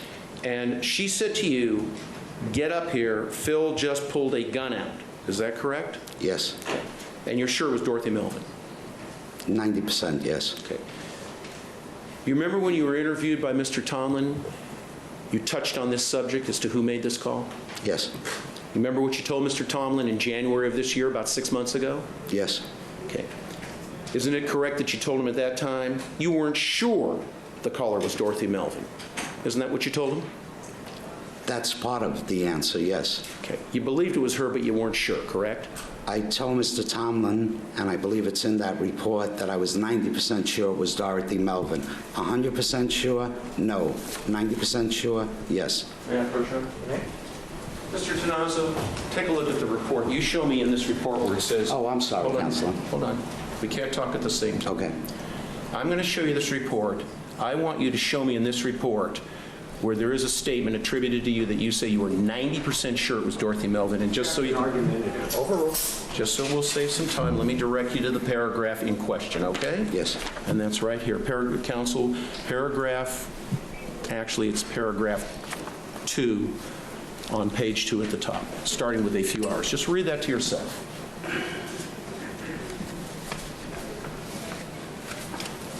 Have you read it? Yes. It's not in there, is it? Not in Mr. Tomlin's report, no. All right. As you indicated, the elevator doors open up. You're approximately 8 feet away. There's a little foyer. And you observe Ms. Melvin and Mr. Spector to be engaged in, I think what you said was an argument. Is that correct? Yes. And you used the term ranting. Mr. Spector was ranting. Is that correct? Yes. Okay. You didn't say anything about ranting to Mr. Tomlin when you spoke to him 6 months ago, did you? Regarding this particular point in time in your story. You didn't use that word, did you? I don't know if I would see my testimony. Sure. Your Honor, may I ask? Yes.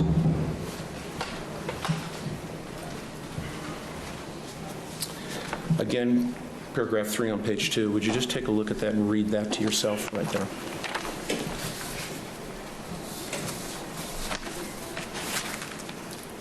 Have you read it? Yes. The word ranting does not appear as a word that you use to describe an argument, does there? Well, Jackson, that assumes it's backed on evidence that the district... All he can say, excuse me, all he can say is it's not in the report. It's not in the report. All right. Now, as I understand it, your testimony is that Mr. Spector used a phrase, and he used it over and over again. Is that right?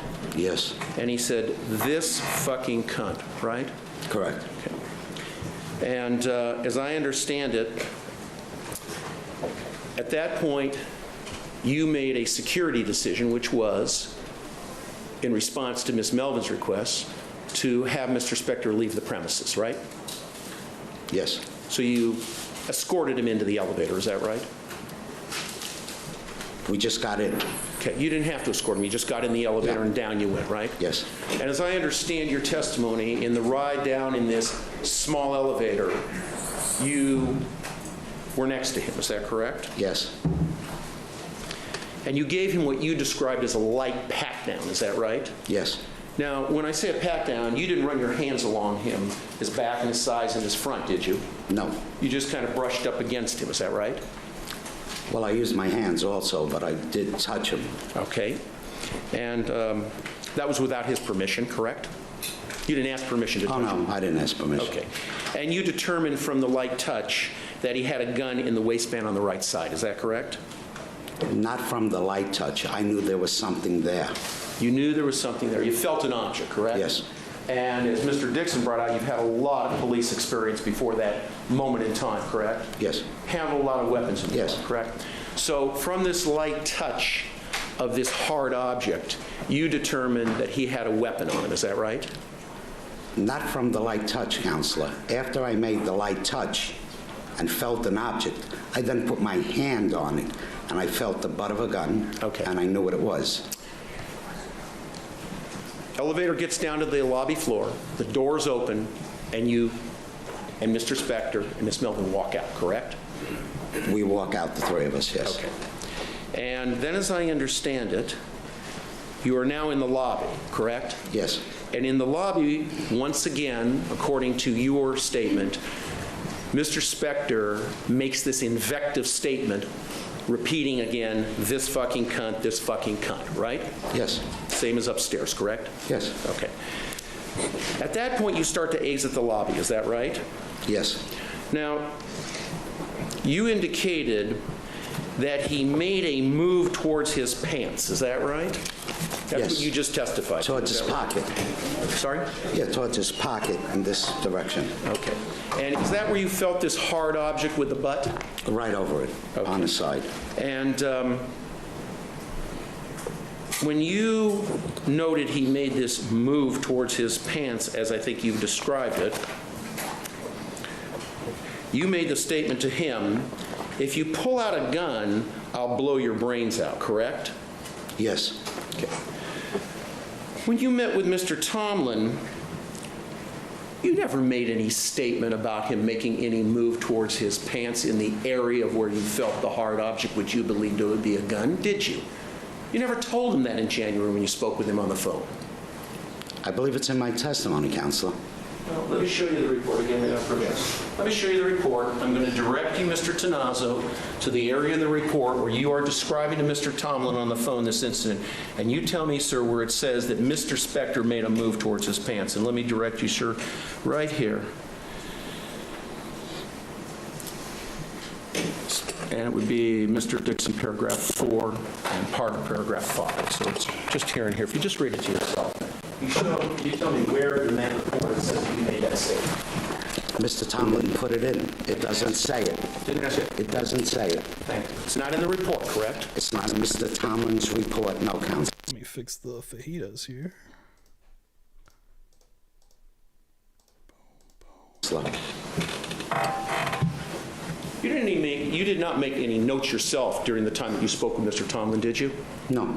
You didn't make a report. I mean, you know how to make police reports. You made thousands of them. Yeah, I didn't make any. Okay.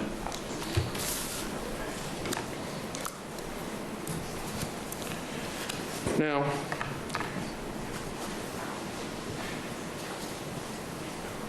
you said to him, if you pull out a gun, I'll blow your brains out, correct? Yes. You told Mr. Tomlin something different that you said to him, didn't you? You told Mr. Tomlin that what you said to him was, if you pull out a gun, I'm going to blow your fucking brains out. That's what you said. Isn't that true? I believe my words were, if you pull out that fucking gun, I'll blow your brains out. Or I might have said, if you pull the gun out, I'll blow your fucking brains out. Okay. So you don't quarrel with the fact that you told him to do it? No, I don't quarrel with that at all. And as I understand it, Mr. Spector gets into the limo. You get in with him, is that right? Yes. Did you use the phrase that you threw him in the limo? Is that correct? Isn't that what you just got in. Didn't you just say you threw him in the limo? That was the second incident, I believe. All right, we'll get to that in a moment. Thank you.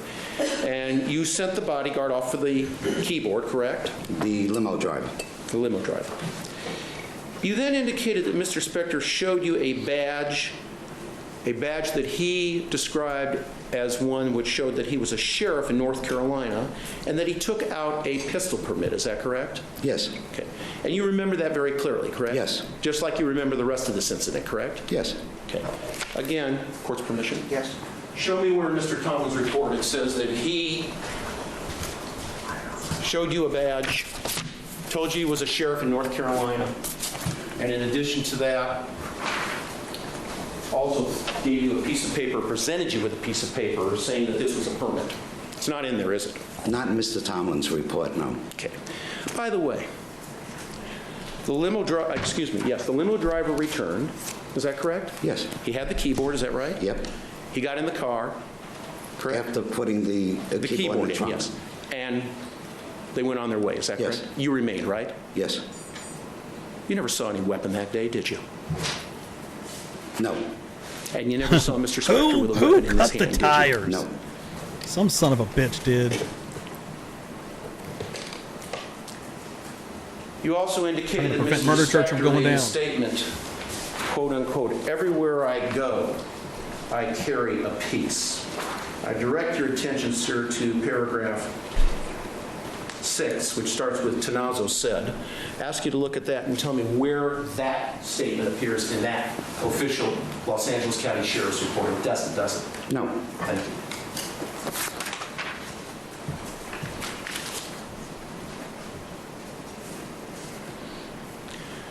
Okay, let's turn to the second Christmas party. This was about a year later, is that right?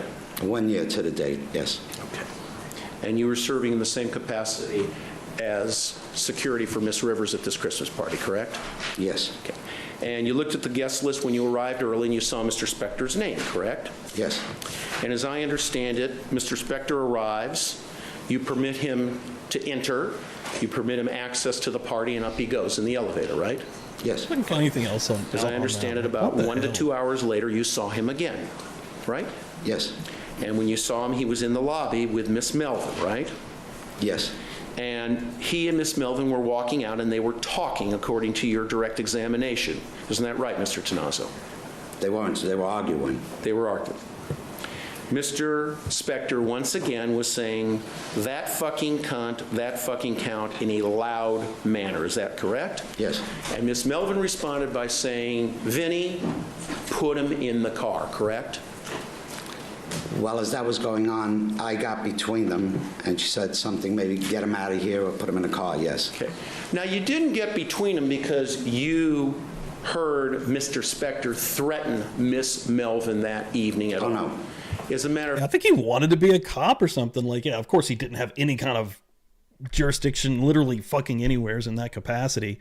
But yeah, he probably did collect some badges and shit, and probably throw that out on people just to be a fucking weirdo. You got Again, between them. throw a little bit of extra power on somebody. Security Hey, measure I'm because super of important. your prior experience You know with what I Mr. can do? Spector, You know who not I because of am? anything that was going on between he and Miss Melvin. That's a fair statement, isn't it? Yes. Okay. And as I understand, while you were in the lobby with Mr. Spector and Miss Melvin, the elevator comes back down again and the door's open. Is that right? Best, Yes. dude. And when the door's open, somebody steps out, correct? Yes. And they step out into the lobby, right? Yes. And that person is a female, correct? Yes. No question in your mind it was a woman, right? Oh, yes. And when the woman steps out, Mr. Spector looks in her direction. Isn't that true? Yes. And Mr. Spector states, that fucking cunt, I ought to put a bullet in her head right Welcome in now. here. That's what you testified to, correct? Yes.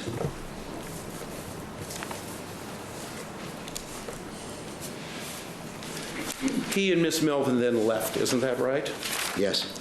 And when he and Miss Melvin left, that was the last you saw of him, correct? Yes. You never saw a weapon in Mr. Spector's hand that evening, did you? No. And you never gave him a hard pat down, a medium pat down, or a light pat down, correct? No pat down at all. So you had no reason to believe he was armed that night, correct? That's correct. Court's indulgence for a moment, please.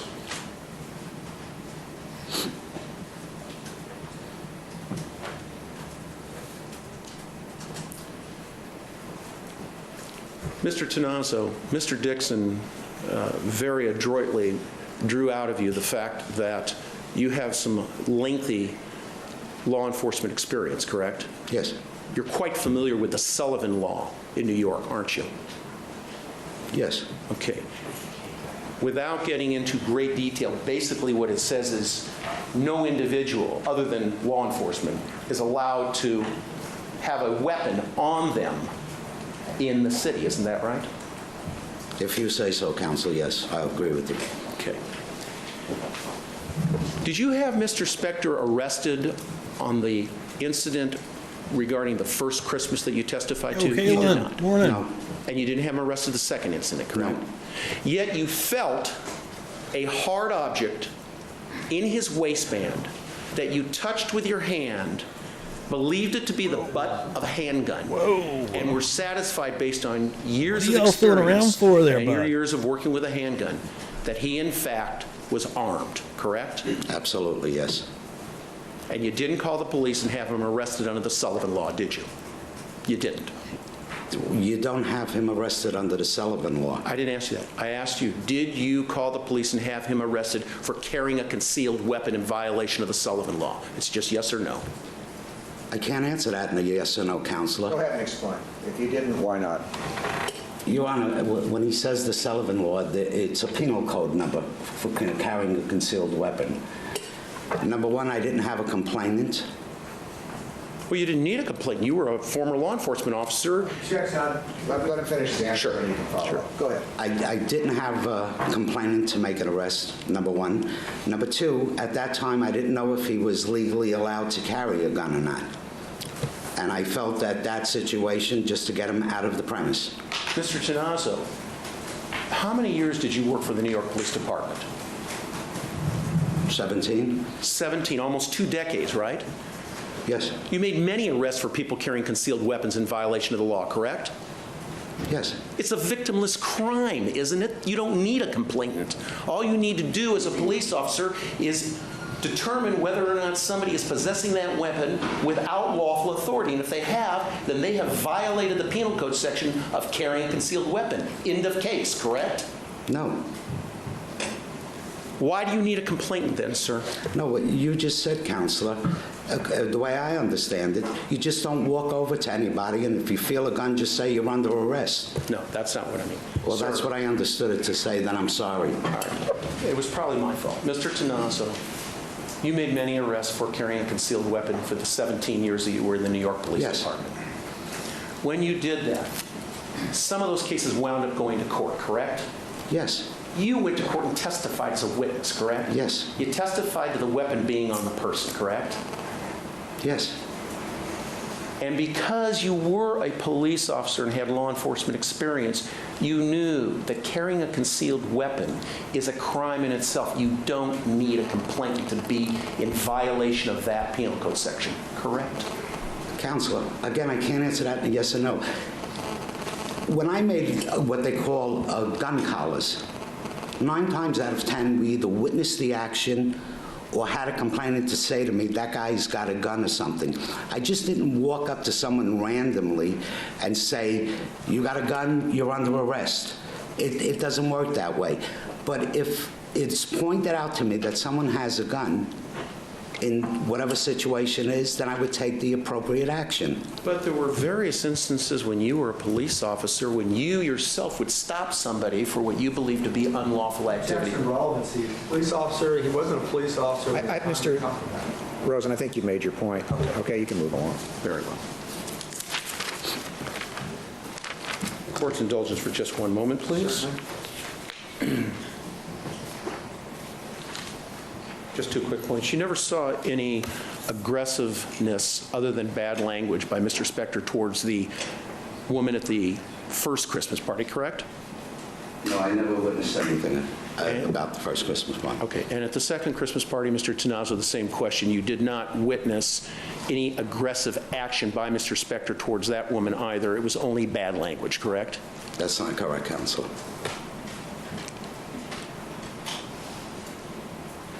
We're talking about the second Christmas party. That's correct, Counselor. Okay, this is the one where you saw the woman come out of the elevator, Mr. Spector turned and started ranting at her, correct? He started to walk towards her as he was ranting. Okay, and you stopped him? I stopped him. Very well. Thank you. Nothing further. Thank you. Redirect.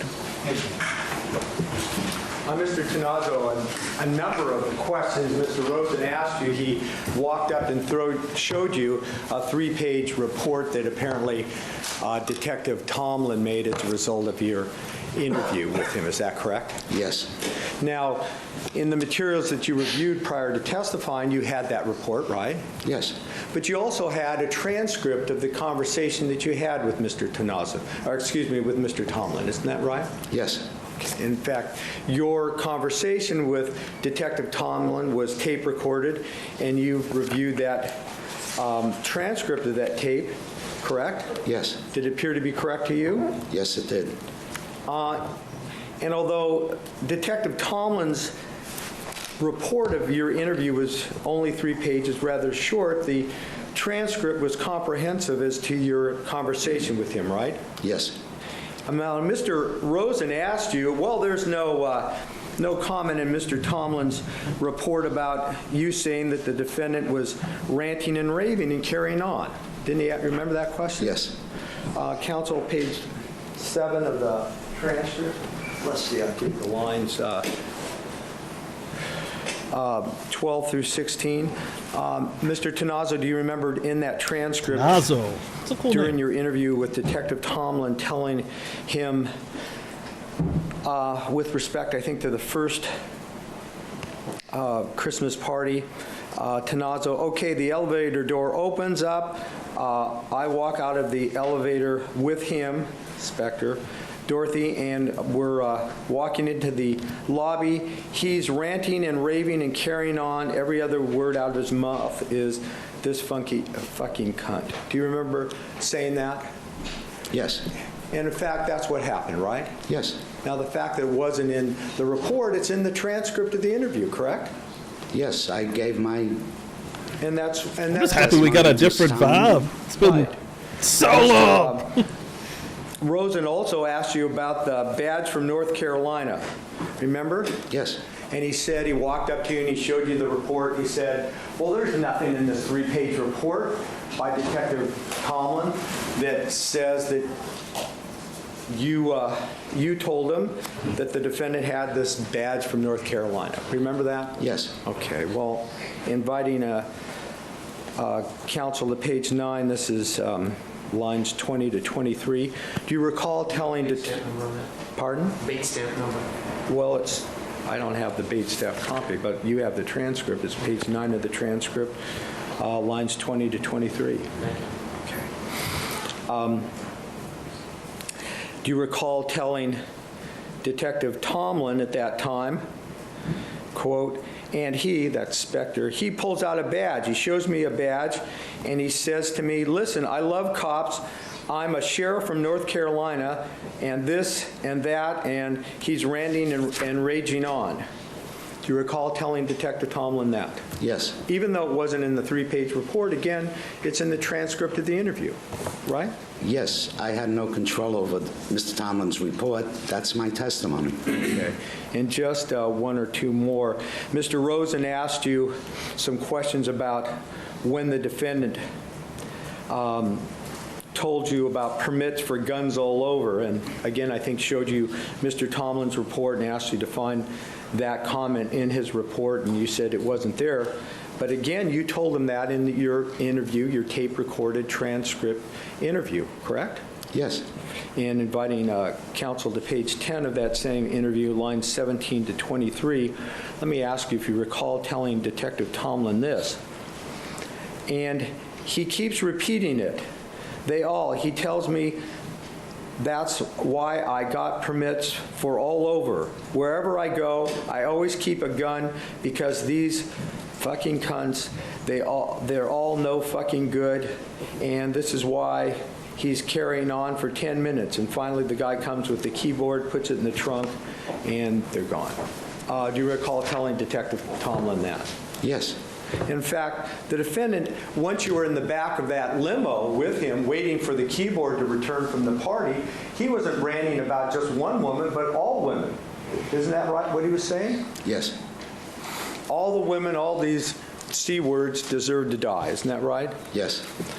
Now, last couple questions. Mr. Rosen was asking you a couple questions about how you were contacted by the DA's office, and I think you were trying to explain, so I'm going to try to give you that opportunity. You thought somebody from the defense called you? Yes. Why?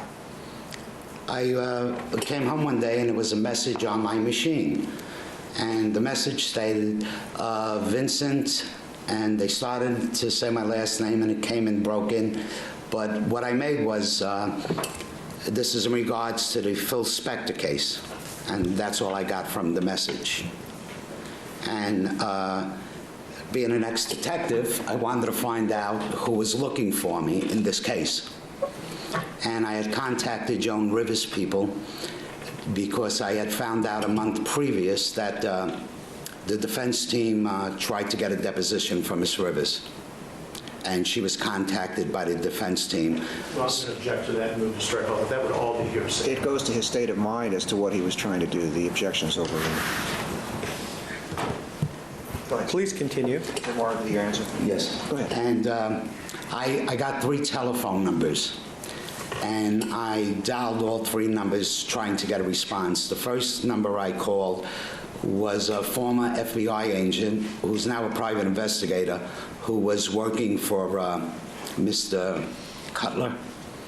And I finally got him on the phone, and I said to him, my name's Vinny Tazo, are you Get looking some for good me? old curse words He said in there. no. Yeah, I I had rather a enjoy second it. name, and I asked Have him someone about proper come up the that's all of a second sudden part. reading the word cunt. And You're like, he ah, said to me, okay. no, I know him. He's Here we also are. retired FBI. We no longer are with the case, and we're not looking for you. I then placed 3 Let's embrace the second year, phone guys. calls to Miss Barton's cell phone and left her 3 voicemails and got no response. And then I think I made a 4th call, and there was an option where push a number, and instead of leaving a voicemail, I put in my home number for her to contact me, and I never heard anything. So I figured my name is out there, no response from the defense, so then I called the DA if you guys were looking for me. That's how it came about today. So the bottom line kind of is that you thought initially the defense might be trying to locate you as a possible witness, and you tried to respond to them. Oh, absolutely, yeah. And when that apparently wasn't the situation, then you called Los Angeles law enforcement. You were my second choice, yes. Thank you. Thank you. Nothing further at this time. Thank you. Read your request. Yes, sir.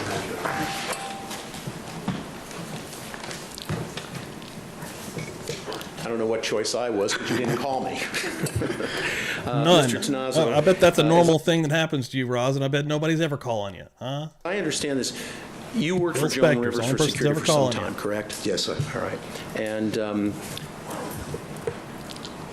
I assume that you informed Ms. Rivers of what occurred with Mr. Spector. Is that correct, on that first instance, either 93, 94, 95, 96? No, 97? I didn't. You didn't tell her? No. Okay. Did you tell her about the second instance? No. Okay. Just one other question. The partial message that you got on your machine, which I think you said all you picked up was in regards to the Phil Spector case. That's all you were able to I got Vincent and then something with Phil Spector on it. And when I hear Vincent, I go, oh, because... Most people call you Vinny. Exactly. All right. So you just assumed that it was the defense trying to contact you, correct? Based just on Vincent in regards to the Phil Spector case? Yes, and plus the fact that the reason I assumed that, I had known that the defense was trying to get a deposition from Joan Rivers, so I thought they were looking for me next. When did you have that partial call listened to that was basically Vincent in regards to the Phil Spector case? When was that? Maybe a week before I contacted the district attorney's office. Okay, so it would have been like mid-January of this year, is that correct? I guess, yes, sir. Okay. Thank you very much. Nothing further. Thank you. Redirect. No, thank you, Your Honor. Nothing further at this time. Thank you. You may step down. I think you're going to need to wait in the hallway, but you can step down right now. Still got 20 minutes here. Let's see what's going to be the discussion afterwards. Yeah, the jury is outside of this. The court has read our moving papers initially. Didn't We you hear maintain this? that the arguments that we set forth in the moving papers are the same arguments that we would present now. In brief, basically what Mr. Tazo's testimony does with regard to this trial and the facts of this trial, and as the court duly noted the week before last, now that the court has had an opportunity to fully absorb the complexion of the case, both from the prosecution and the defense side, at least through cross-examination, at least through the first couple of witnesses. The suggestion is that Ms. Clarkson, by the defense, Ms. Clarkson walked into a complete stranger's house and killed herself. The prosecution's evidence is very much in opposite of that. The evidence is very clear that Ms. Clarkson went voluntarily with Mr. Spector to his home that night, that Mr. Spector had certain ideas in mind. That evidence is suggested by the dim lights, the candles, the music playing, the fact that he was alone with her in his house, the fact that he offered her alcohol, and she probably consumed or had to have consumed alcohol, the fact that he likely was consuming alcohol at the house, as well as having consumed alcohol throughout the course of the evening, and the fact that he took Viagra pills, or at least the suggestion is that he took Viagra pills. He had pills in his possession, some of which were missing in his valise, or his valet, rather. This is circumstantial evidence about what happened next. The big question is, what happened? How did Mr. Spector react to Ms. Clarkson with regard to possible advances that he made toward her? Well, we know what the circumstantial evidence is. She got up, she put her purse on her shoulder, she had her jacket on, and she walked or moved toward the back door. She was seated some 8 feet from the back door, 12 or 14 feet from a waiting limousine, obviously, very obviously, ready to leave. Mr. Spector doesn't react well when he is not in control. Mr. Spector has a very particularized reaction, and his state of mind goes into a very focused nature when he doesn't get his way. He obviously wasn't getting his way. So all that combined with Mr. Tazo's testimony is powerful circumstantial evidence as to what Mr. Spector's state of mind was, which is relevant in this case, and how he would have acted and reacted toward Lana Clarkson's conduct, and possibly reacted toward a sexual or romantic rebuff by Ms. Clarkson, all of which is circumstantial evidence that can be argued before this jury as the case stands right now. Tantrum. That's why we asked for it to be put in our case in chief. Understandably, the court didn't have as much information as it now has. I think given the complexion of the case, Mr. Tazo's testimony is extraordinarily relevant, and it certainly is not outweighed by any prejudicial value or prejudicial effect that Mr. Spector would suffer. The probative nature of the testimony far outweighs any prejudicial effect. We would ask that he be allowed to testify basically consistent with his out of the presence testimony here today. Thank you. Mr. Rosen. Thank you, Your Honor. Mr. Jackson's argument is a sweeping general argument, but let's get back to the law on this. And if we get back to the law, we start with two propositions that the government asserted to this court as to why it should be allowed. First of all, they filed in their renewed motion 7 pages that they had lifted from the daily transcripts indicating that I had opened the door to this by questioning Sullivan, Rami Davis, Jennings, Ogden Halder, that was Mr. Cutler, Stephanie Jennings, Melissa Grosvenor, and Dorothy Melvin. They indicated that because I took the initial step ab initio by questioning in this area about the good traits of Mr. Spector, the defense made a boo-boo. We erred and we opened this door. That's not what the record states. I spent my Sunday going through the record. And in fact, he lost his whole it was Sunday. Mr. Dixon and Mr. Jackson, both, who asked questions of 5 of these witnesses long before they were turned over to me for cross-examination. Excuse me. And they elicited some testimony, which I think the court might find interesting, to prove that point 1 of their renewed motion is dead wrong. Dorothy Melvin, daily transcript, page 1344, line 6, direct by Mr. Dixon. Answer, she found Mr. Spector to be very charming, very attractive. Page 1375, line 28, further direct examination by Mr. Dixon, eliciting the answer that Miss Melvin found him to be very charming and very attractive. Ms. Ogden Halder, another direct by Mr. Dixon, page 1950, lines 10 through 23. He was a perfect gentleman all the time. Ms. Jennings, another direct by Mr. Dixon, pages 2307, line 16 to page 2308, line 15. I found Mr. Spector to be very charming, quite witty. Ms. Davis, Rami Davis, not one of the 1101Bs, but the lady that he started the evening with. Another direct by Mr. Dixon, page 2410, lines 19 through 23. Mr. Spector was bright, interesting, and a very fun person to go to dinner with. And finally, Kathy Sullivan. And this is a direct by Mr. Jackson, page 2453, lines 6 through 19. We had fun. Page 2454, lines 11 through 14. The witness, Ms. Sullivan, and Spector developed a friendship, a good friendship. Page 24, line 55, page 2455, line 25 to 2456, line 7. We were platonic friends, good platonic friends. And finally, at page 2589, lines 9 through 19, he was very father-like. All of these sites were elicited not by me.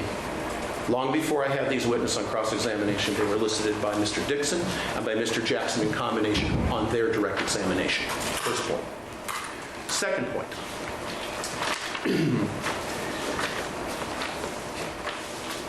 The second point is, and this is really the theme, it is the thread that runs through the tapestry of both their argument in the initial motion that they filed back on April 3rd, which the court denied, and we're going to ask the court to deny it again, and then on June 21st. Yeah, probably. Their theme, their theory, which I noticed Mr. Jackson did not address in his arguments to this court, and I know why he didn't address it.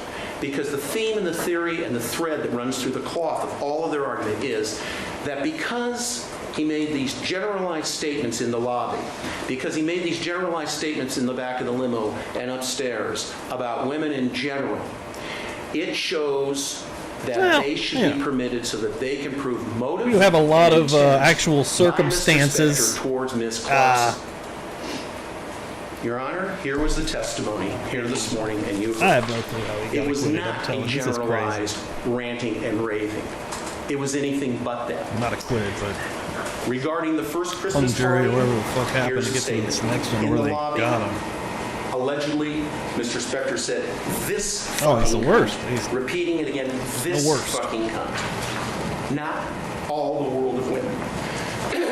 Also, in the second Christmas party, a year later, when the woman specifically walks out of the elevator, "That fucking cunt, that fucking cunt." And Mr. Tazo even said he started to walk in her Jesus direction, fuck, and he stopped. His testimony alone here this morning undermines completely the government's theory. They are trying to bridge that chasm from a generalized statement which did not take place, because now you have heard the testimony. It was specific, although 365 days apart at the holiday season, to Ms. Clarkson, and therefore it doesn't work. It doesn't show motive and intent on the evening in question or the morning in question. And the other final thing is it sounds to me that really Mr. Jackson's argument was more of a summation than it really was putting forth the points in their moving papers, indicating to the court that it's already in there. But there's one other point that's very important, and that is this. The court in its ruling specifically stated, and I know you know your ruling, I know you've read your ruling, but I think for the record it's important to restate it. And that is, and I'm quoting, "And here's your words, Judge. Again, depending, for instance, and this is a pure hypothetical situation, if, condition one, the defendant were to get up, he hasn't, or two, other witnesses were to testify during the defense, they haven't, skipping, then it might be a different story." The prosecution in their argument in the renewed motion bastardized your words of "it might be" into "it is admissible." That's not what you said. I went back and read the transcript. You never said it would be admissible. They argue that. What you said is "it might be a different story. We'll have to wait and see." And finally, the idea that this can be sanitized and cleaned up, again, although not directed or addressed by Mr. Jackson this morning, I feel it of great import to say, as you said before, the whole crux and the whole context of it around that one word which you indicated, and I think correctly so, is so offensive to some people that it's just highly prejudicial, which brings in the 352 argument. And quite honestly, Your Honor, as Mr. Brunon said to me this morning, what it really is character assassination. That's all this is. They've got what they want in. They've got it in through the 41101Bs, and actually they got some of it in a little bit through Ms. Davis. This is cumulative, it's character evidence, it should be excluded under 352. You made the right ruling before.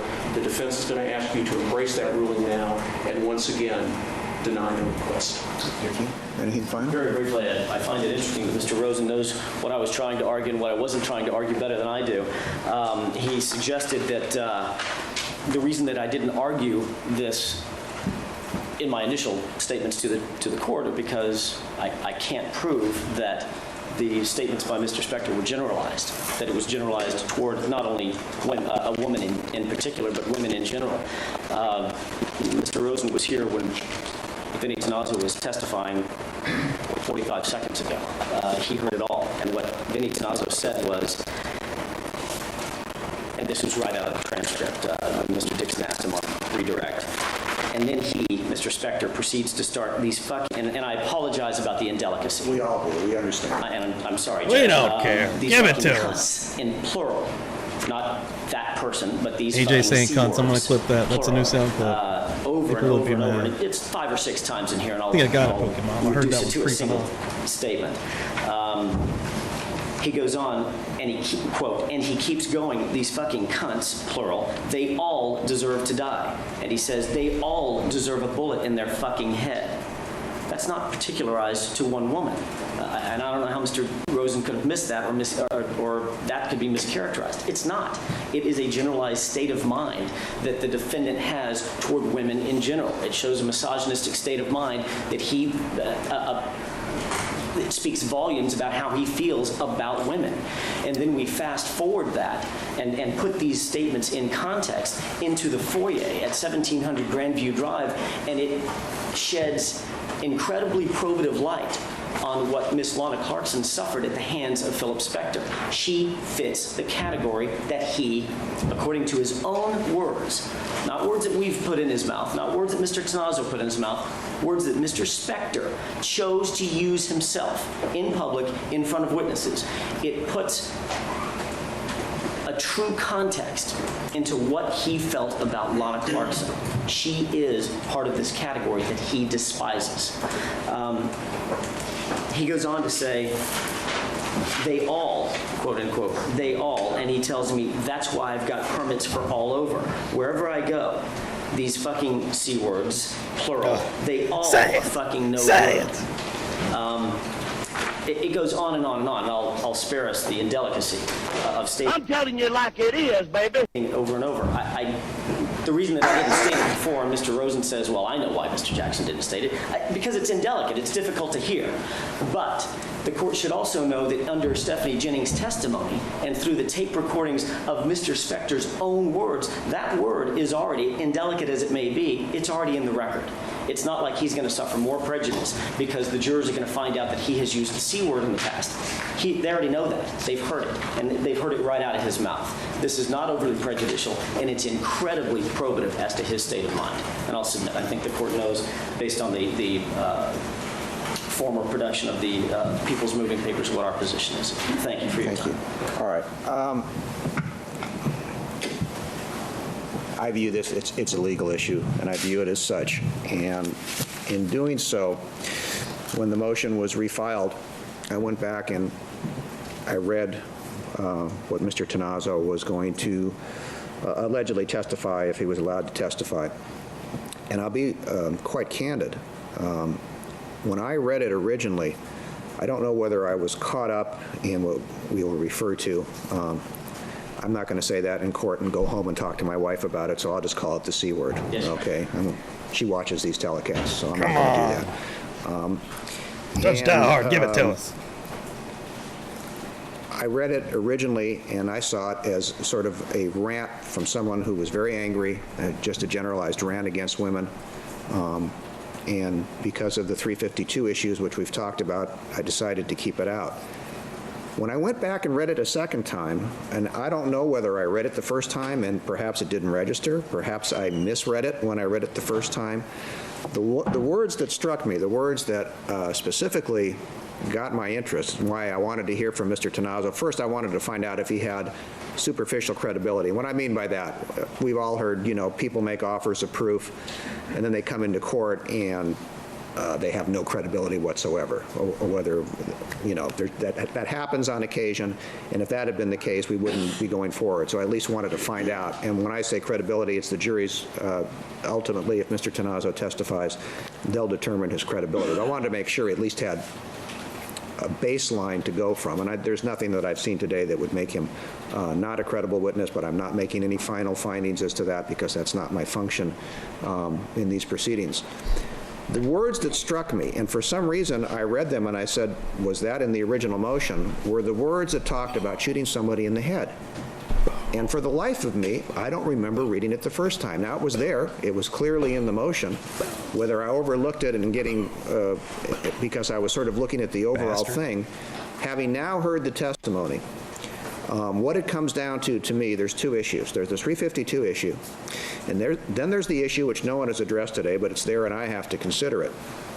These events took place somewhere between either 93 and 94 or 95 and 96, which means the most favorable interpretation to the people is that these words were uttered 7 years before the incident in this trial.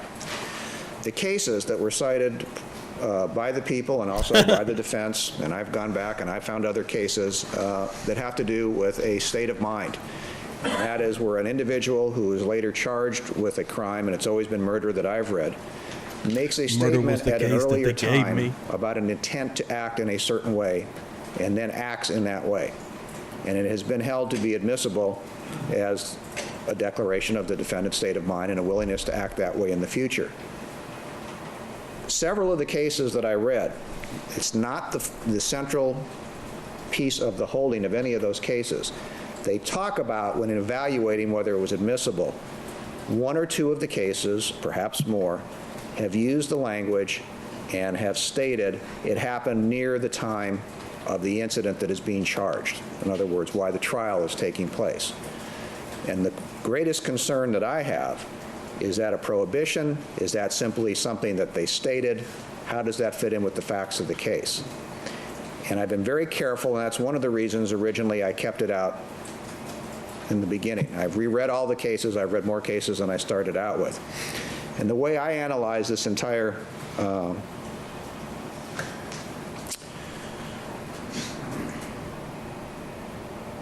problem, if you will, that has to be gone through and solved is, first of all, Mr. Tazo, as I said, has when I say superficial, at least he has enough credibility to go to the jury. So the question is, it's up to the jury to believe whether Mr. Spector made these statements or not to Mr. Tazo, and then assuming that he made them, what relevancy they have to this particular case. And what I find is it's extremely strong when someone says, and whether you take it as a particularized statement against the individuals who roused his ire in these two incidents, or whether you take it, as Mr. Tazo did, as a statement against women in general. When an individual states, these women, this is the way I think I'll solve the problem, I'll shoot them in the head. They should be shot in the head. And in this case, you have a woman who was shot in the head. That's highly particularized.